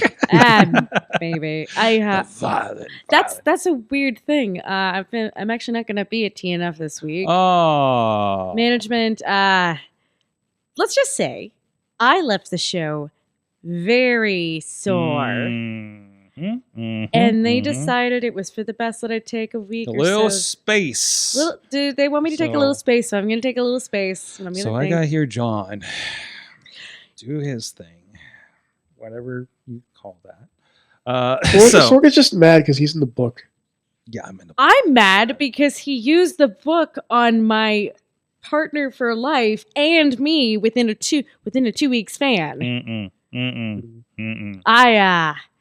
That man has receipts coming. But not for his book. Still waiting for my copy. That's right. Aren't we all? Couldn't find it in the Barnes and Noble. Anyways, before I forget, oh god, I should mention Elimination Chamber. I want to mention H2O. Geez, where am I at? What do we want to say about Elimination Chamber? Well, it's happening. It's going to be a chamber. They're going to do some wild stuff. Somebody's soul is on the line. And is there anything else of interest this weekend? I mean, it's gonna be fun. See, I think we talked about Sami and Kevin. We talked about the Cody situation. We talked about it. Is there anything that's kind of gotten your attention, Rizz, over what's going on at this show? I'm actually excited for the chamber. Well, I'm excited because it's gonna be the same reason I was excited for the Rumble. Mm-hmm. It is Rumble 2, isn't it? Yeah, I have no idea what's happening. I have some clues, but I don't Soul know Taker what's Rocky Maivia. Is that his real name? What? That's from Mad One in the chat room. Nobody knows what the Soul Taker's real name may or may not be. Except for Hank Hudson. He keeps saying Hank a name. Hudson knows everybody's real name. I forget who it was. I was talking to somebody and they're like, I'll say his name. I was like, okay, pal. Oh, I think it was I don't think he goes here anymore. I don't know. No, it's not that one. No, it was somebody else. I will never forget the time he got his hands on an 880 microphone. And everybody held their breath. And good reason, as it would turn out about 5 seconds later. You know what? I got the same thing when Enzo picks up that mic at RWA next month. So wait, Enzo's on that show? Enzo's on that show, yeah. yes. So woo. And Chachi's gonna be directing that one. And I told Chachi, I'm like, have fun, buddy. So yeah, it's gonna be interesting. Enzo's a character. I've heard many stories about him backstage at shows. So but yeah, I've experienced him at a couple shows too. There's always a story, and knowing that crowd, I think there's going to be a story. Everybody, Rizz, you're going to come back with an Enzo story that week. I'm going to come back with an RWA story that may top the first time I went to RWA. I hope Enzo comes over just to talk to you like Hornswoggle did. Yeah, it's gonna be fun. Sorry for that. No, you're not, Sorg. Don't lie. No, sorry because I popped the mic when I reacted. Will EO beat Rhea and who wins the women's chamber? Oh boy, I guess we can pontificate here for a moment. I don't know who all is in any of the chamber matches. I just know I want Logan Paul to lose and go away. I want to be the first one out, please. Yeah. He's not allowed in Egypt anymore, by the way. I know. So that just came out. That's the second country he's been banned from. Okay. Listen, and by the way, side note, I don't know if I talk about this show, but Dominic Mysterio trolling him about going to Japan is fantastic. Like, oh, Japan was great. You ever been? Yeah. Why don't you go? And then also, somebody on Undertaker's podcast explained to Undertaker what the deal was and why he couldn't go to Japan. It's what did he do? You know, he was like, well, he was a young kid. I'm like, well, he's still a young kid. So yeah. Oh, yeah. That's the proper response. Anyways, Elimination Chamber. Got it on the big screen over here so you can see who's involved in there.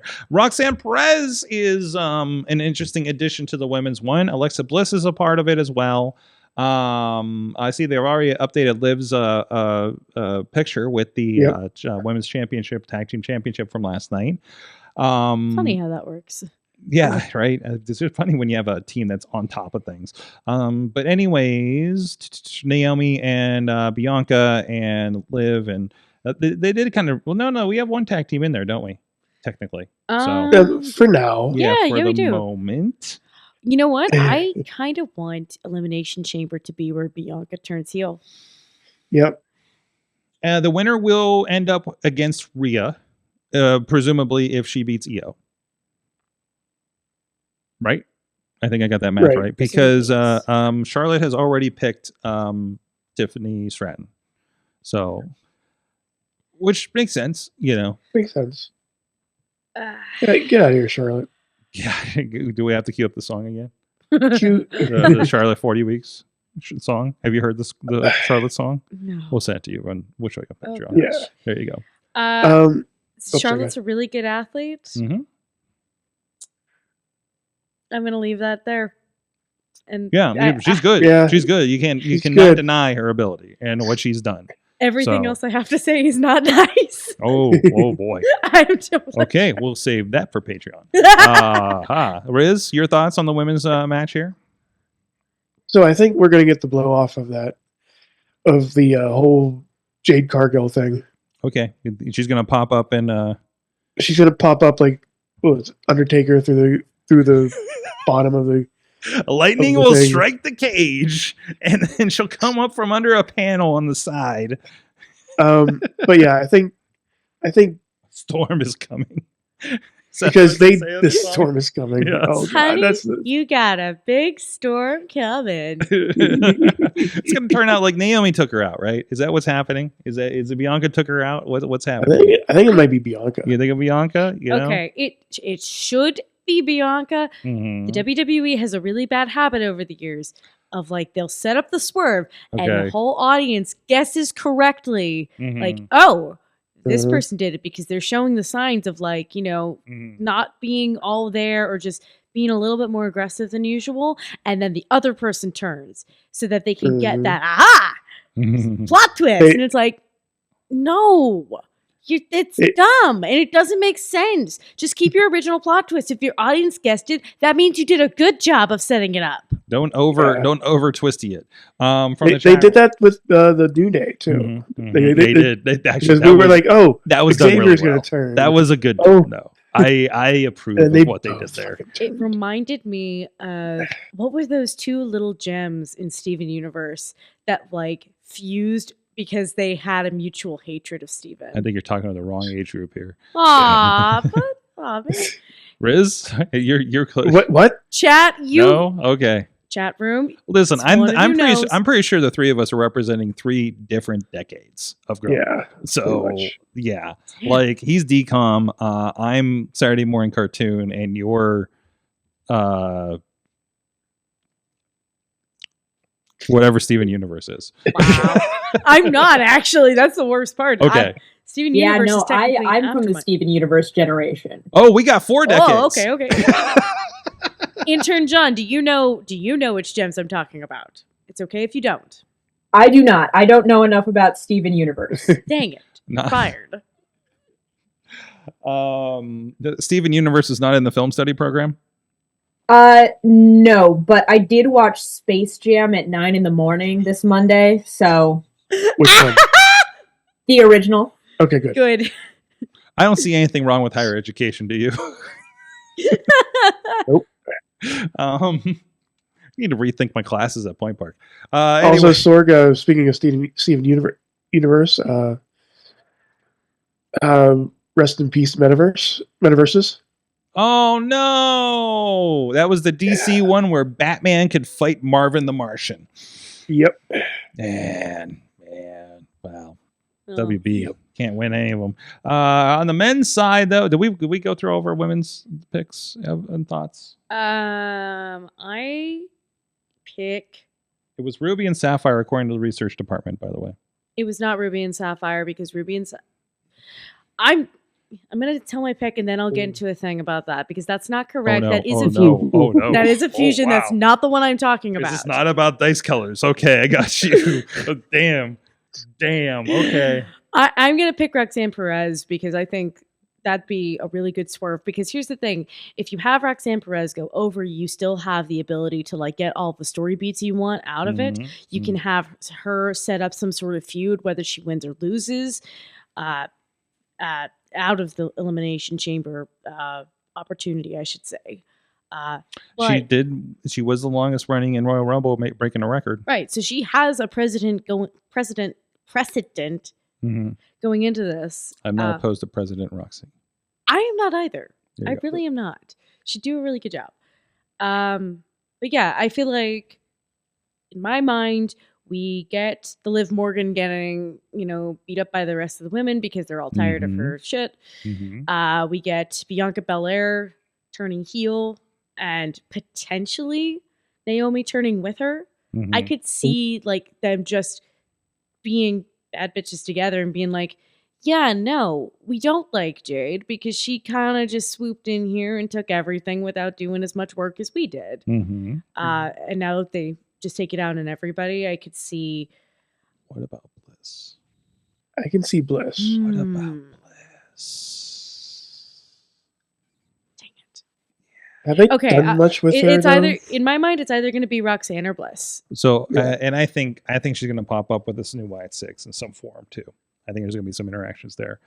So, from the chat, Man One says, "Sorry, new glasses are weird. I can't side eye anything anymore because I got progressives."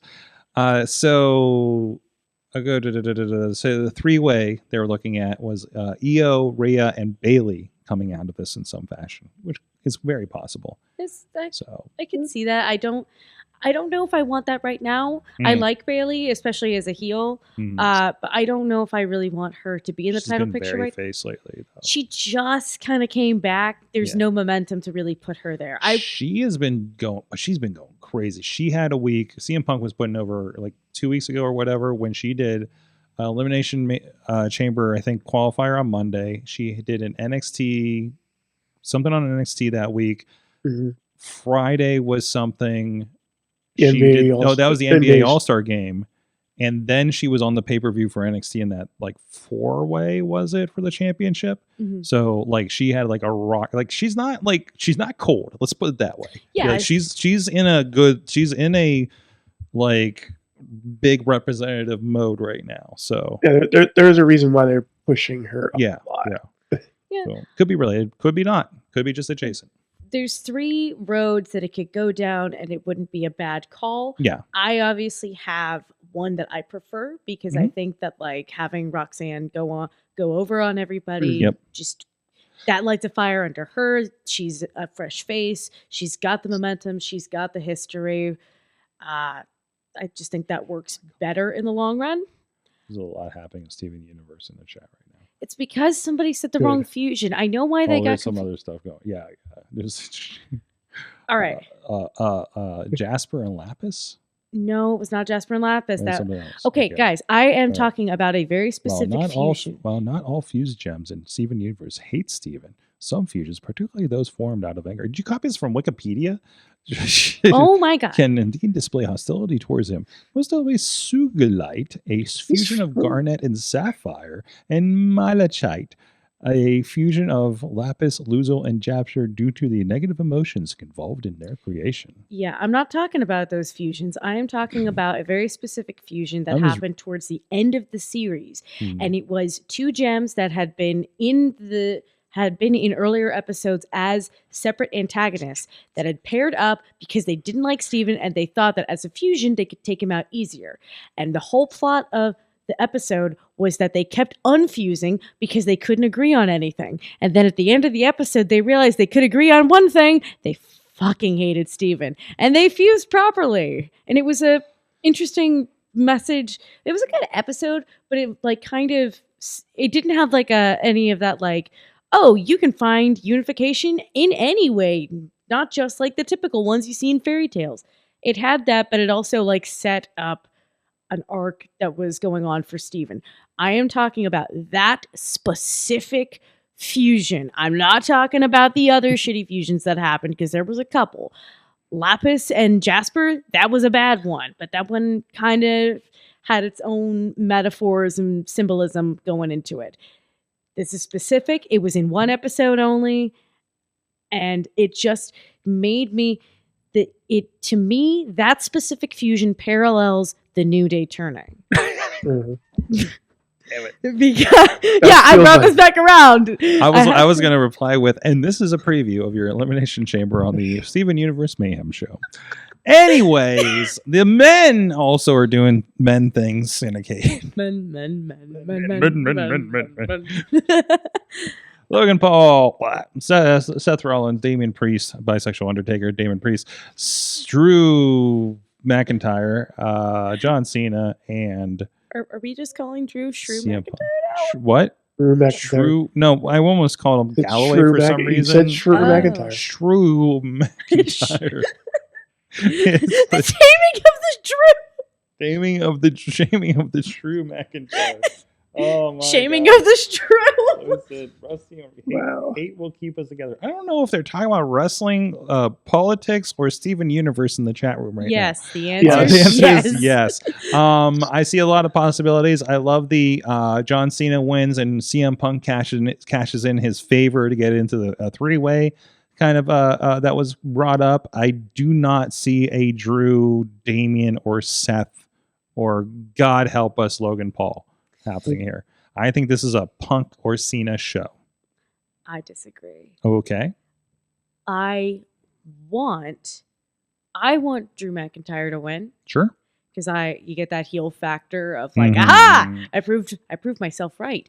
Screw all of you. I'm going off to do the thing. Mm-hmm. And then he either wins it all and lauds it over everybody, and you let Punk and or Rollins chase the title, or he loses by way of interference from Punk and or Rollins.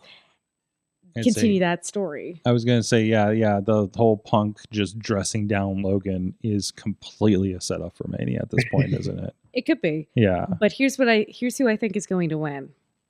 I think it's going to be Logan Paul. No. I genuinely think it's going to be Logan Paul because unfortunately he is getting the second biggest reaction in the WWE right now. You can't top Dominic Mysterio because that man has good heat. Yeah. But Logan Paul's go away heat is pretty loud. God, New Jay was getting some pretty rough heat there for a minute too. Yeah. They've got some good heat too. deserved. Yeah. But because everybody just genuinely hates Logan Paul, people are making noise for Logan Paul. I got a side note that I just thought about with heat and stuff. So I just somewhere along the lines with TNA and NXT, I think they said to Moose, watch out for that parking lot or something.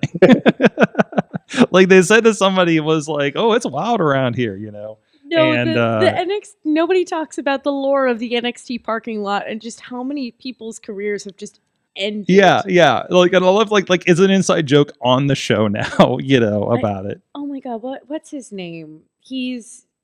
He literally disappeared in the NXT parking lot until his contract expired, and then he went back to New Japan and got. Oh, Kushida? Yeah. Yeah. Yeah, fucking Kushida. Lost in a time warp in the parking lot. He was He got hurt. Everybody knew he was. They were like, he got jumped, and then we just never saw him again. Oh my god, the parking lot's playable in the new game, which comes out in like a week and a half or something. Oh my god. Throw your opponent into the NXT void. Mm-hmm, Watch them disappear and come back on the indies with a new name. Seriously. Somehow only lasts 2 weeks while they think of a better one. Do you think they're going to work the WWE ID into this? Like, here's some no-name indie talent that you've never heard of before. I'm a little worried they might. Yeah, And oh man, nobody's going to get a big head from that. I don't know how I feel about that, because like here's the thing: the big upside is like you get Marcus Mathers, Bryce Donovan, all those ID kids getting like a bigger Potentially audience. Sam Holloway, apparently, right? Yeah, he's on that list. yeah, like that. If they get put into the video game, great. A bigger audience gets to see them, it gets to play as them, gets to learn their moveset and go, wait. And they get a little bit of money. Well, I heard they get stipends and stuff for what they do. Like at this point, so I've heard that through the grapevine. So the grapevine has, from what I've heard from the grapevine, is that their travel is accommodated, and Yeah, I think that's probably the biggest thing you can. My get. God, to have just that you're not worrying about at this point of your career, That's doing so, indies, tremendous. That's so good. So I just worry about because I know that there's horror story. Oops, sorry. I know. wandering from the mic. I'm sorry. I don't like grabbing things. It's a weird thing for a wrestler to say. Bad things happen when I grab at stuff, okay? People have stomped this hand. Moving on. There's Before somebody clips that. Sorry.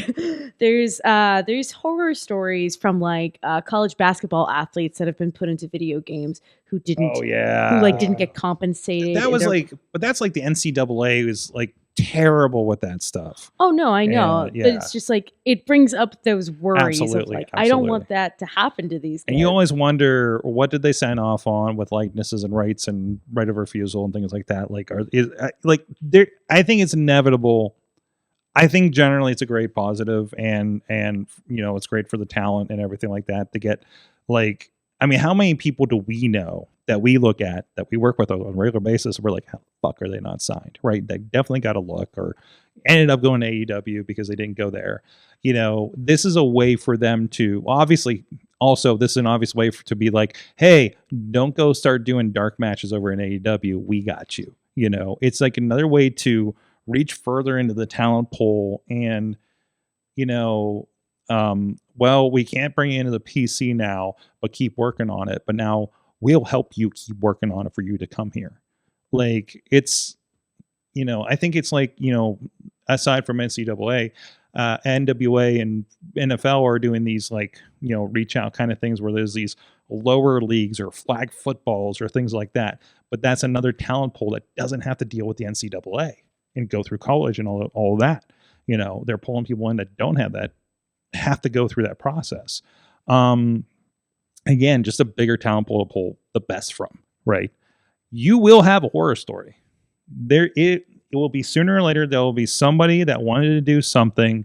Maybe it's an AEW, maybe it's going to do New Japan, maybe it's something like that, and they and WWE puts brakes on it, or something. Everybody's going to be unhappy about something, and not going supposedly their way or something like that, or misunderstanding it. It's inevitable. Professional wrestling will like each other. Yeah, and also, what, wrestlers having problems with things and not understanding contracts? But yeah, but that doesn't mean, I don't think that's going to mean it's a bad program.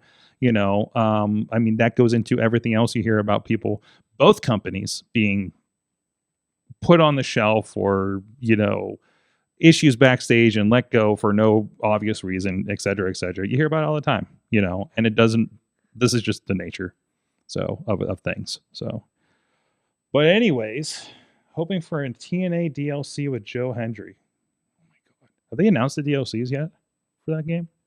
They have not. They must have some cool stuff coming up then, right? As long as I don't just get like Pat McAfee and his buddies again. Oh, jeez. It's like, what the fuck are these guys?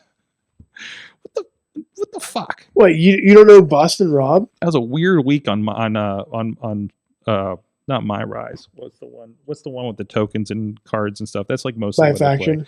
Is it My Faction? Yeah, My Faction is mostly what I end up playing on 2K, honestly.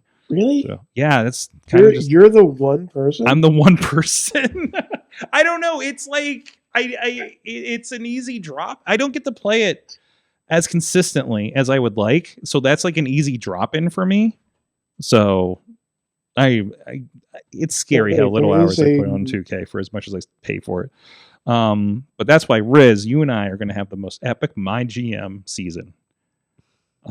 Yes. I realize, I'm always afraid to use Game Pass streaming on my phone. Well, one, because I haven't had glasses that I could see my phone until lately, but also like, with the glitches and the streaming and everything. And now it's like, oh, my GM mode is actually perfect for playing on my phone while I have like something on. So yes. Right now, the only ones they have like the release for stuff. those for the release date ones. Like they have the Undertaker ones where you can play as old Undertaker. Oh, we got more Undertaker variations. You can also play as toy Undertaker, and also have Brother Love as the manager. WWE 2K25 almost made Samoans immune to headbutts. Yep.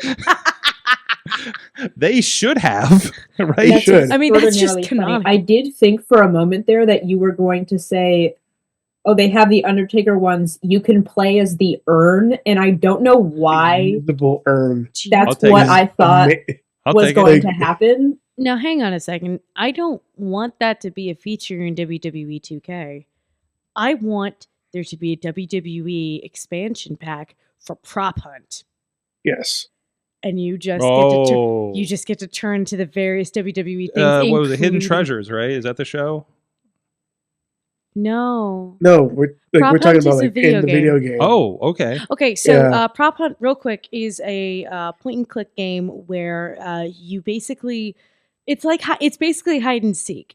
But the object of the game is that if you are hiding, you get to turn into various objects in the setting that you are based in, and you have to basically set yourself up to look like you're part of the scenery. And then the hunters have to come and find you. And if they think you look too strange, like I've turned myself into a lamp, I post myself up in the corner. If I'm sitting like this, if I'm sitting sideways, whoever's hunting is going to be like, oh, there she is, bang. But if I hide myself well enough and like stay still and keep silent, they might just pass me thinking I'm a regular this lamp. is like, is it Cake but with people? Yes. Okay, It that's is all I need to know. Markiplier doing Prop Hunt is hilarious Mhm. because they are just constantly screaming. So, what we do know, you said about Undertakers. There is a Wyatt 6 pre-order pack. There's that as well. So, and it's with everybody in Wyatt 6. And then there's also the Bloodline pack, The Bloodline pack, which and is then Nation of Domination Rock. we do know that we're going to get that button. Dead Man Edition pack also includes Brother Oh, yeah. Love as a manager. Yep. And there is a usable urn. Usable. Urn. Yes. You partially get your thing.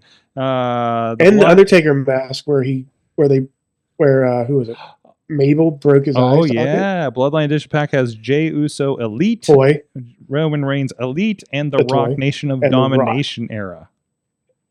I like how they're this is the fourth time they're putting in like action figures as playable characters. Man, it's so weird to Oh, put no, they did this action for the- figure Cody they did it Rhodes for was John so Cena, weird. too. Playing metal jointed Yeah. Cody Rhodes as a wrestler, against other Cody Rhodes was like a lot of fun.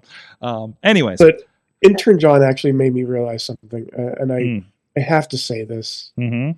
One of the best hidden gems in professional wrestling games, besides Fred Durst.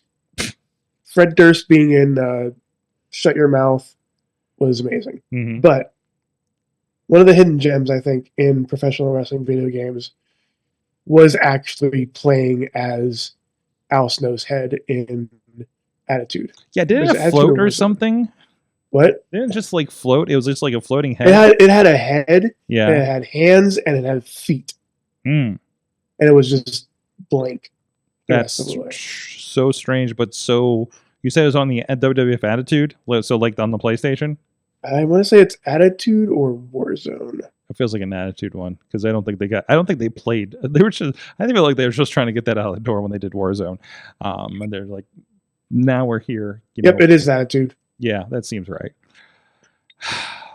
On that note, hey guys, I want to give a shout out to our friends at Slice on Broadway, supporting Pittsburgh podcasting with the perfect pepperoni pizza, the OG, the original, right up the tracks here in Beachview, helping feed us here on Tuesdays because otherwise I'd forget, and this would be a lot sadder show. So thank you to those guys for helping us out. Slice on Broadway, so many locations in the Pittsburgh area. Rizz frequents them very often when he's doing his travels across the city. I don't leave the south side usually. It's south. I barely leave this house. Don't cross a river. Anyways, but I love the guys. Good to visit them again here this evening. Let's go find out what did everybody learn from wrestling this week. Chat room, please chime in as well. I will start. I did say I was going to do this segment, and I guess I am going to do it here. You're doing it now. I'm Sorg. doing it now. We're doing it live. So, again, I was in Philadelphia over the weekend. I was doing some interviews with some teams for my client. And at University of Pennsylvania, right there, pretty central Philadelphia. So I was like, well, hey, I'm in freaking Philadelphia. There has to be some wrestling happening. Turns out no wrestling happening in Philadelphia. That's weird. I forgot. Most of the wrestling happens in New Jersey.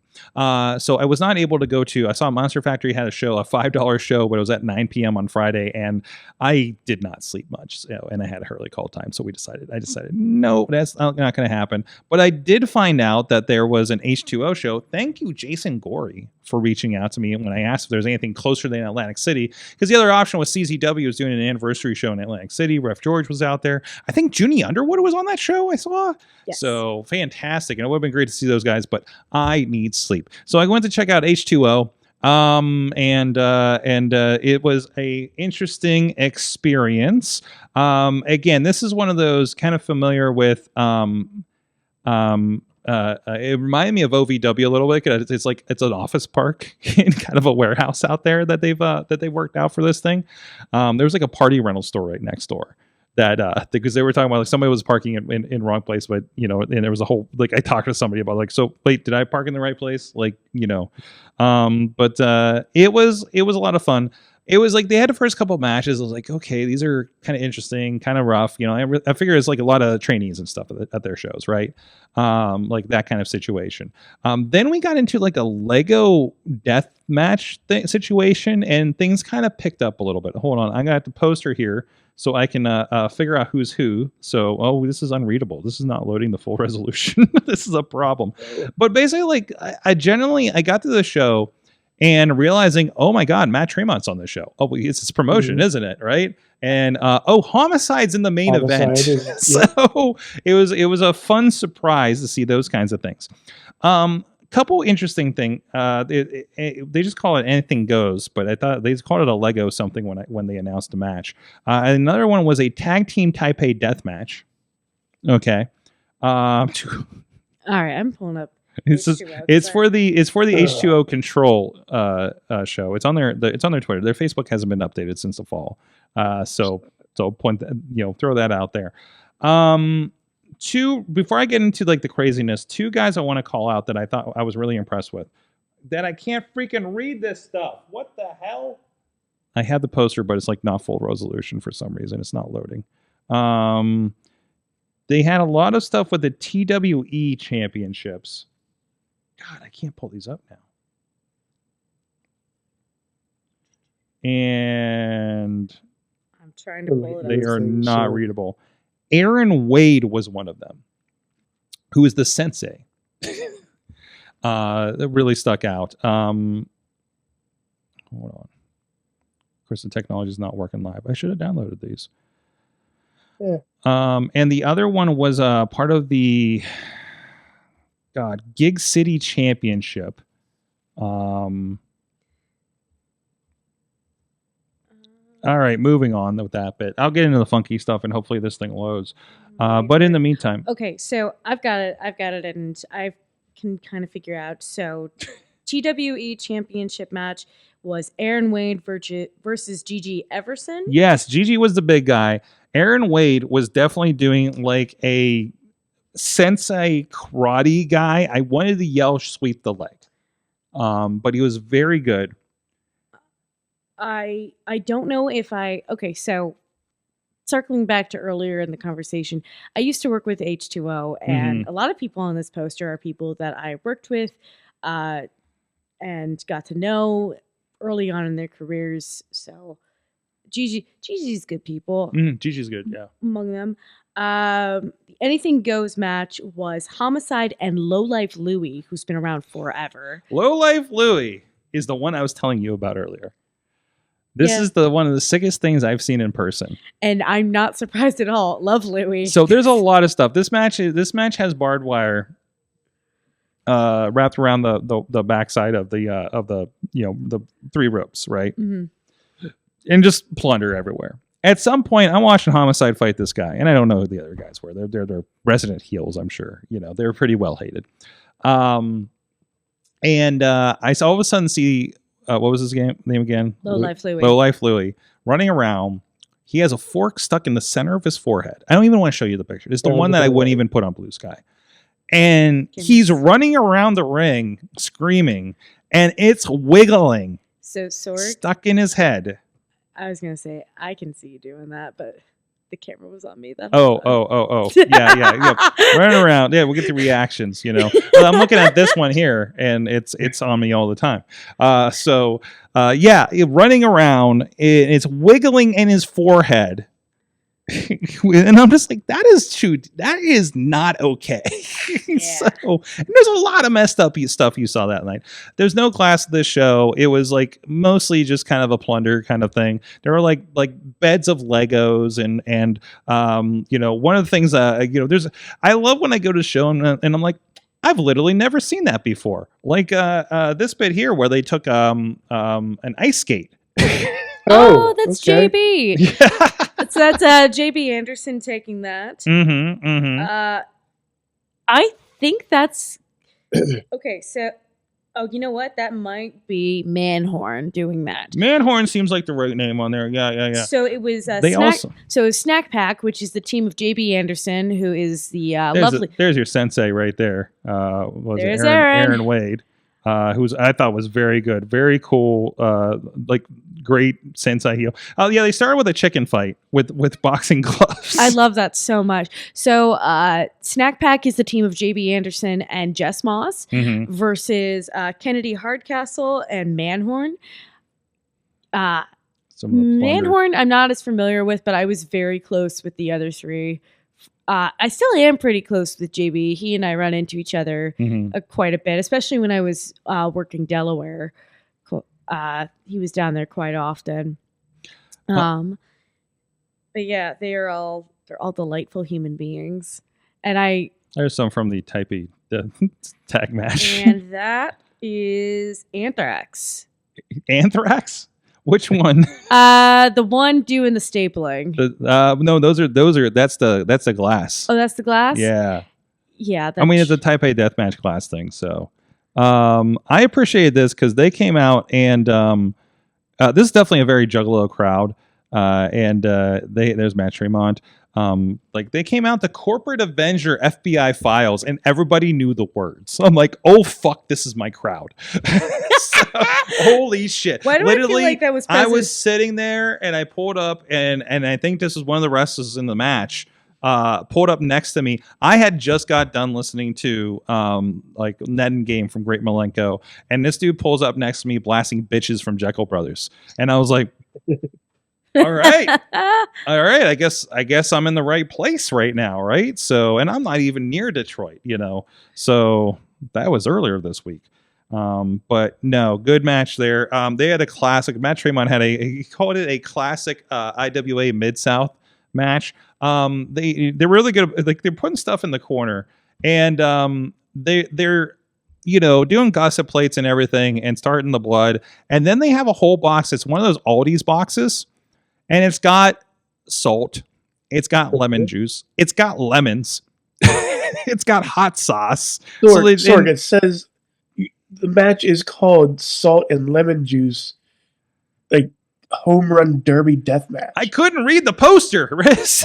Like it says it right there. Listen, I appreciate this, and this is a lot of fun. I have a couple issues with this. Okay, I was sent the Facebook, and there was no recent show info on it. I was like, oh, this is for tomorrow. No, that says June. Wait, this is 2024. I found their Twitter, and I think via IWTV. IWTV had the time. Their poster did not have, I think, a time, and no address, just said H2O Wrestling Center. And then finally, as I'm sitting in the parking lot, I find a match graphic that has the door time on it for 6:25. And I'm like, 6:10, fuck, I guess I'll just sit here. I told you this before the show. And the rest is going to laugh at me. I'm sitting there, and I'm like, I walked, drove around this thing. I see a door and a window say H2 on. I'm like, okay, that must be the entrance. That's kind of weird. Everything's blacked out, but I guess there's a wrestling show, whatever. So I'm waiting, and I see people kind of trickle in. I was like, doesn't seem like a lot of people going in there. I was like, okay, I'm going to go. We'll just wait until like 20 till or something. And was just fucking working on stuff on my phone. I go up. And I should have had the clue because there's two guys working out a match right around the corner. I walk up and I open the door and I'm just like, oh, that's a locker room. And I'm like, okay, fuck, here I go. So like, there's me. I'm wearing my Ninja Turtles fucking hoodie and show up on this thing. And then one guy runs. I was like, oh yeah, it's around back. I'm like, okay, thanks. There's no markings on the other door. Zero. If there weren't a bunch of people and the door was open, I never would have found the entrance to this thing. And I appreciate there's a lot of regulars that come here. And I even told the guy at the front door, he was asking me like what I had or anything. I'm just like, dude, I found about this show 2 hours ago. I literally found out about this show like 2 hours ago, and I'm here. So, like, what the fuck do I do for tickets? So, and I sit down. Well, actually, I go and get in line for the one bathroom because apparently that's the standard for wrestling shows. And the guy that directed me was like, "Oh, fine, you good, you made it in." And like I said, I think he's the guy from that match. Yeah, that was my experience with H2O. But generally, after we got into it, great show, fun show, cool deathmatch stuff. No, what is a New Jersey deathmatch scene? Is it? That's H2O. Oh god, I miss it so much. I haven't been there in a couple of years, and I miss it.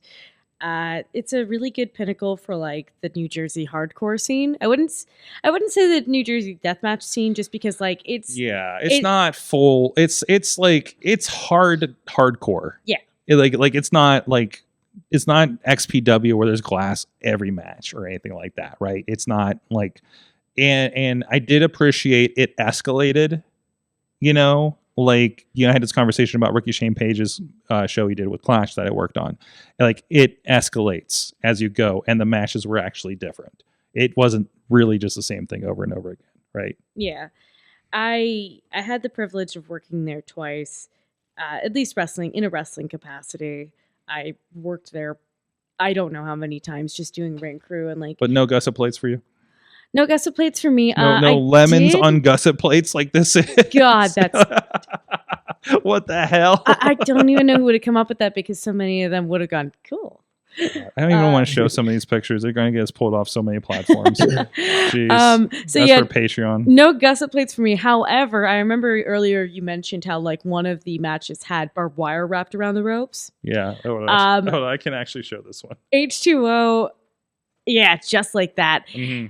H2O is where I have this one story of me cleaning up a hardcore match and trying to slide under the ropes and trying to be careful because the ground was covered in the ring was covered in glass, specifically light tube glass, which is very delicate and easy to break the skin. Mm-hmm. And in the process, I got stuck on the barbed wire that was in the rope. Specifically, my hair got stuck, and one of the trainees, I think it was Anthrax actually, who was working at the time, but like was also mostly doing ring crew. And he walks over, he sees me just laying there and he goes, "Did you get stuck?" And I go, "Just shut up and help me." Because I could see him like already starting to getting ready to make fun of me. And I'm like, just get me out of this. Get me out of this. He's like, "Okay, I got to get in the ring. You're too far in for me to like help you out here." So he goes and he starts sliding in, and then I just see him jolt, and then he's not moving, and he looks up at me, and we're face to face. We're both on our bellies in this ring, and I go, "Did you just fucking get stuck too?" And he goes, "Shut up." So we just sit there for a moment, and then like I like reached out and I grabbed the first person that walked by and said, "Get us out!"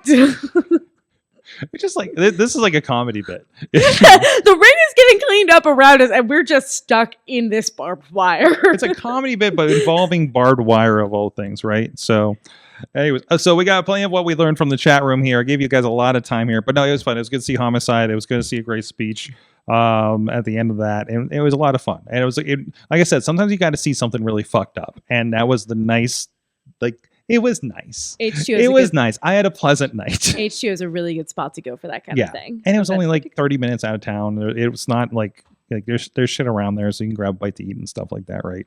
Even if it's just a Wawa. Dave Bonner learned never trust an author. Also, yeeting is so over, it really feels like a new yes moment.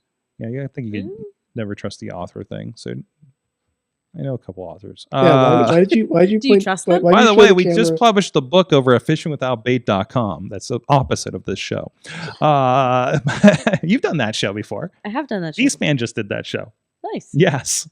He mostly talks about love for the first 2 episodes. It's very interesting. Mad One learned that the Hardy Boys pop being so loud that notably partially deaf Miles Bourne heard it is an incredible flex. Okay, all right. Damn. Tina says, what I've learned is Mariah and Tony are angling to do a Hollywood backlot brawl type of match. That's what I thought too when I saw that promo today. And I am here for it. War Dogs, Death Riders, maybe? Oh, please. Oh, please. Yes. I want to see Gabe Kidd and go at it with Moxley and Claudio and just fucking have fun. True Prince Pro Matt Birch out there. What I learned this week is something I already knew. I'm really appreciative of IndieWrestling.us for archiving so much of Pittsburgh Wrestling's history. It really made it easy for me to go back and research for a project I was working on today, and I just wanted to say thank you for that. Thank you, Matt. It is the unspoken mission, actually. So, we were just talking about how much of you have trouble finding some of your career and stuff. I have stuff that is not mine that I have in my collection. From a project, that ill-fated project that I think where you and I started working together. I really wish I could share with people, and I'm actually kind of glad they started sharing it. So somebody finally got the fucking message over there years after I've been yelling at them.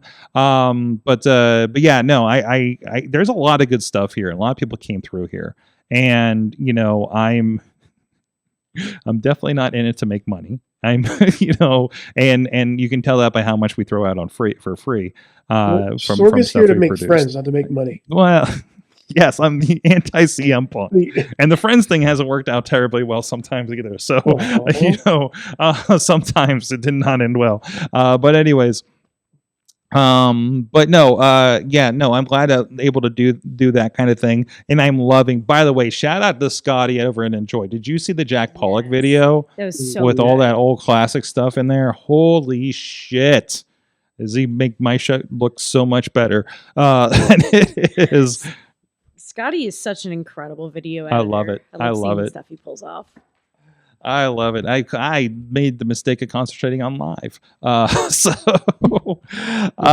anyways, it got me a couple places. But I'm still doing corporate videos, but not on that level.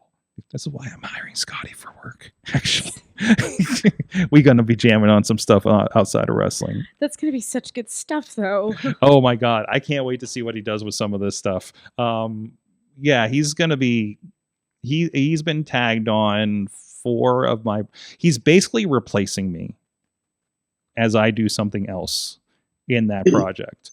So I'm like, I need another me, but that's better than me. So, he did one job with us last year, and it was just like, yeah, you're my fucking guy. Let's go. So, I'm very, very pleased at that. And I'm very pleased to be working with them for, Enjoy Wrestling coming up here in under 2 weeks, right? Week and a half. Yeah. March 8th. March 8th. It's Mr. Smalls. It's going to be a lot of fun. So. See me there. Oh no, yeah, you're busy. I'm in North Carolina. North Carolina. Yeah. North Kakalaki. Are we allowed to say that still? What? Sure. I don't know. That's what I've always heard of. You guys are. Excuse me. Yes. Yes. He's got. Well, okay, we'll give him a minute. Yes, You guys are gonna miss a wedding. I'm going to miss a wedding. Oh yeah, that's right. Sunny Kiss and Billy Dixon. You know what? I always cry at weddings. So, anyways, It's fine. Billy contacted me before, and I set him up with my assistant so that they'll have a good flower arrangement for the show. oh good, oh good. So my work will not be there, but my assistant's work. Your presence will be felt of sorts. Tatiana, what did you learn recently in wrestling? I don't know. I don't. It's a bad week to ask you that. I know. I learned that books are dangerous. I learned Books are dangerous. Banned books. Books are now banned at. Listen, it's not the group to do it, but there's going to be a book ban at 880 coming up soon. Oh man. I hate to say this because I don't like talking about myself in these kinds of respects, but I learned that I'm actually a decent wrestler now, and maybe I should start bringing that confidence to me with me whenever I try to get myself booked, because I don't know if I can really trust anybody else to say it for me. Not because anybody's out to get me, just because nobody's bringing my name to the room. So you have to be your own biggest cheerleader sometimes. Exactly. That is one thing I still struggle with.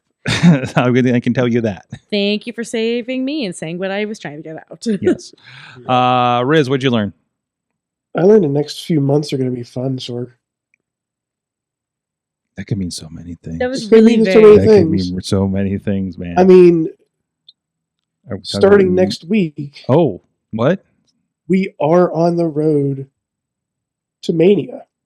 Oh shoot! To Mania. Mayhem Mania. What, Riz? I got the call You got from the a call certain somebody on the landline, on the Riz phone. from the mainstream one himself. It's a red phone shaped like Riz. Yes, That's terrifying. the giant head of the phone. But yes, starting next week, we're gonna have some fun. We're going to have some fun. Mayhem Mania is going to Vegas Wait, what? We are? Wait, we are? What? Why? within the confines of this area. Oh, are we like We're creating? not actually we're- going to Vegas. Okay. I just say I didn't think Patreon was doing that good. No, I just- we're not. Like honestly, if anything, like I'll just have like a background or something like this, and then it just comes up like this. It's a spinning roulette wheel the entire Or time. yeah, it's just the spinning roulette wheel of like Scott Nash, the eagle, the hawk behind me, Oh, God. Bradley's face here, Bradley over here. Just something. Maybe I'll have a backdrop of Las Vegas here. Make it special. Mhm. But yes, Mayhem Mania is returning. It's happening. It's happening.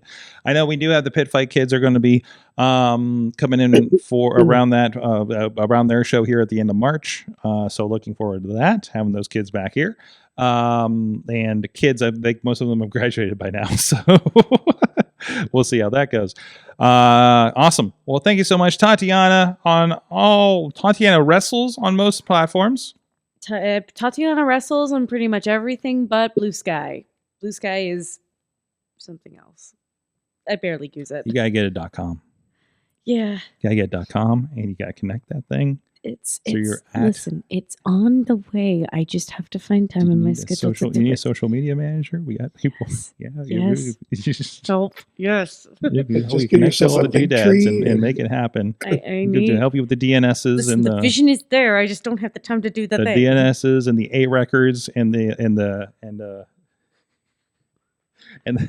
skeets and the I just need a website link, and that's what I'll send it to there everybody. you go. But like, There you go. vision is there. You just need that link tree situation I have a and link tree. I just don't use it. Yes, Tatiana wrestles on everything. Tatiana the Wrestler on YouTube, which I haven't been updating, but I promise I've got stuff. I need to. just I- playlist some 880 stuff. I just made a playlist for Jack Pollock and MV Gung of everything we have on YouTube, and that was so easy. So, just saying. I need to edit the videos, and then I need to post them. Oh, that's a playlist. So you bring all your matches over if they're posted. Oh, I should have clarified the vlogs that I used to do. Oh, the vlogs. I did start filming them again. Those were fun. Yes. They were fun. And I have two that are filmed and just need edited and posted. They are way out of date now, but it doesn't That's matter. fine. Get them out there. That's okay. I did it. Well, I won't get in that part. Did an interview with a couple that I can't use anymore. Anyways, guys, thank you so much. Top Rope Tabletop is Friday, IndieWrestling.us platforms, as well as Thursday night fights on Thursday, apparently. Also on all the platforms where we're training our video students, including intern John, who's been rocking the socials for us all night long. And thank you, Rizz. Thank you, Tatiana. Thank you, Mayhem Nation. Until next time, Mayhem out. Wait for the perfect time, then attack. Don't give up what you want, take it back. Wait for the perfect time, then attack. Do what you This show is a member of the Sorgatron Media Podcast Network. Find out more at sorgatronmedia.com.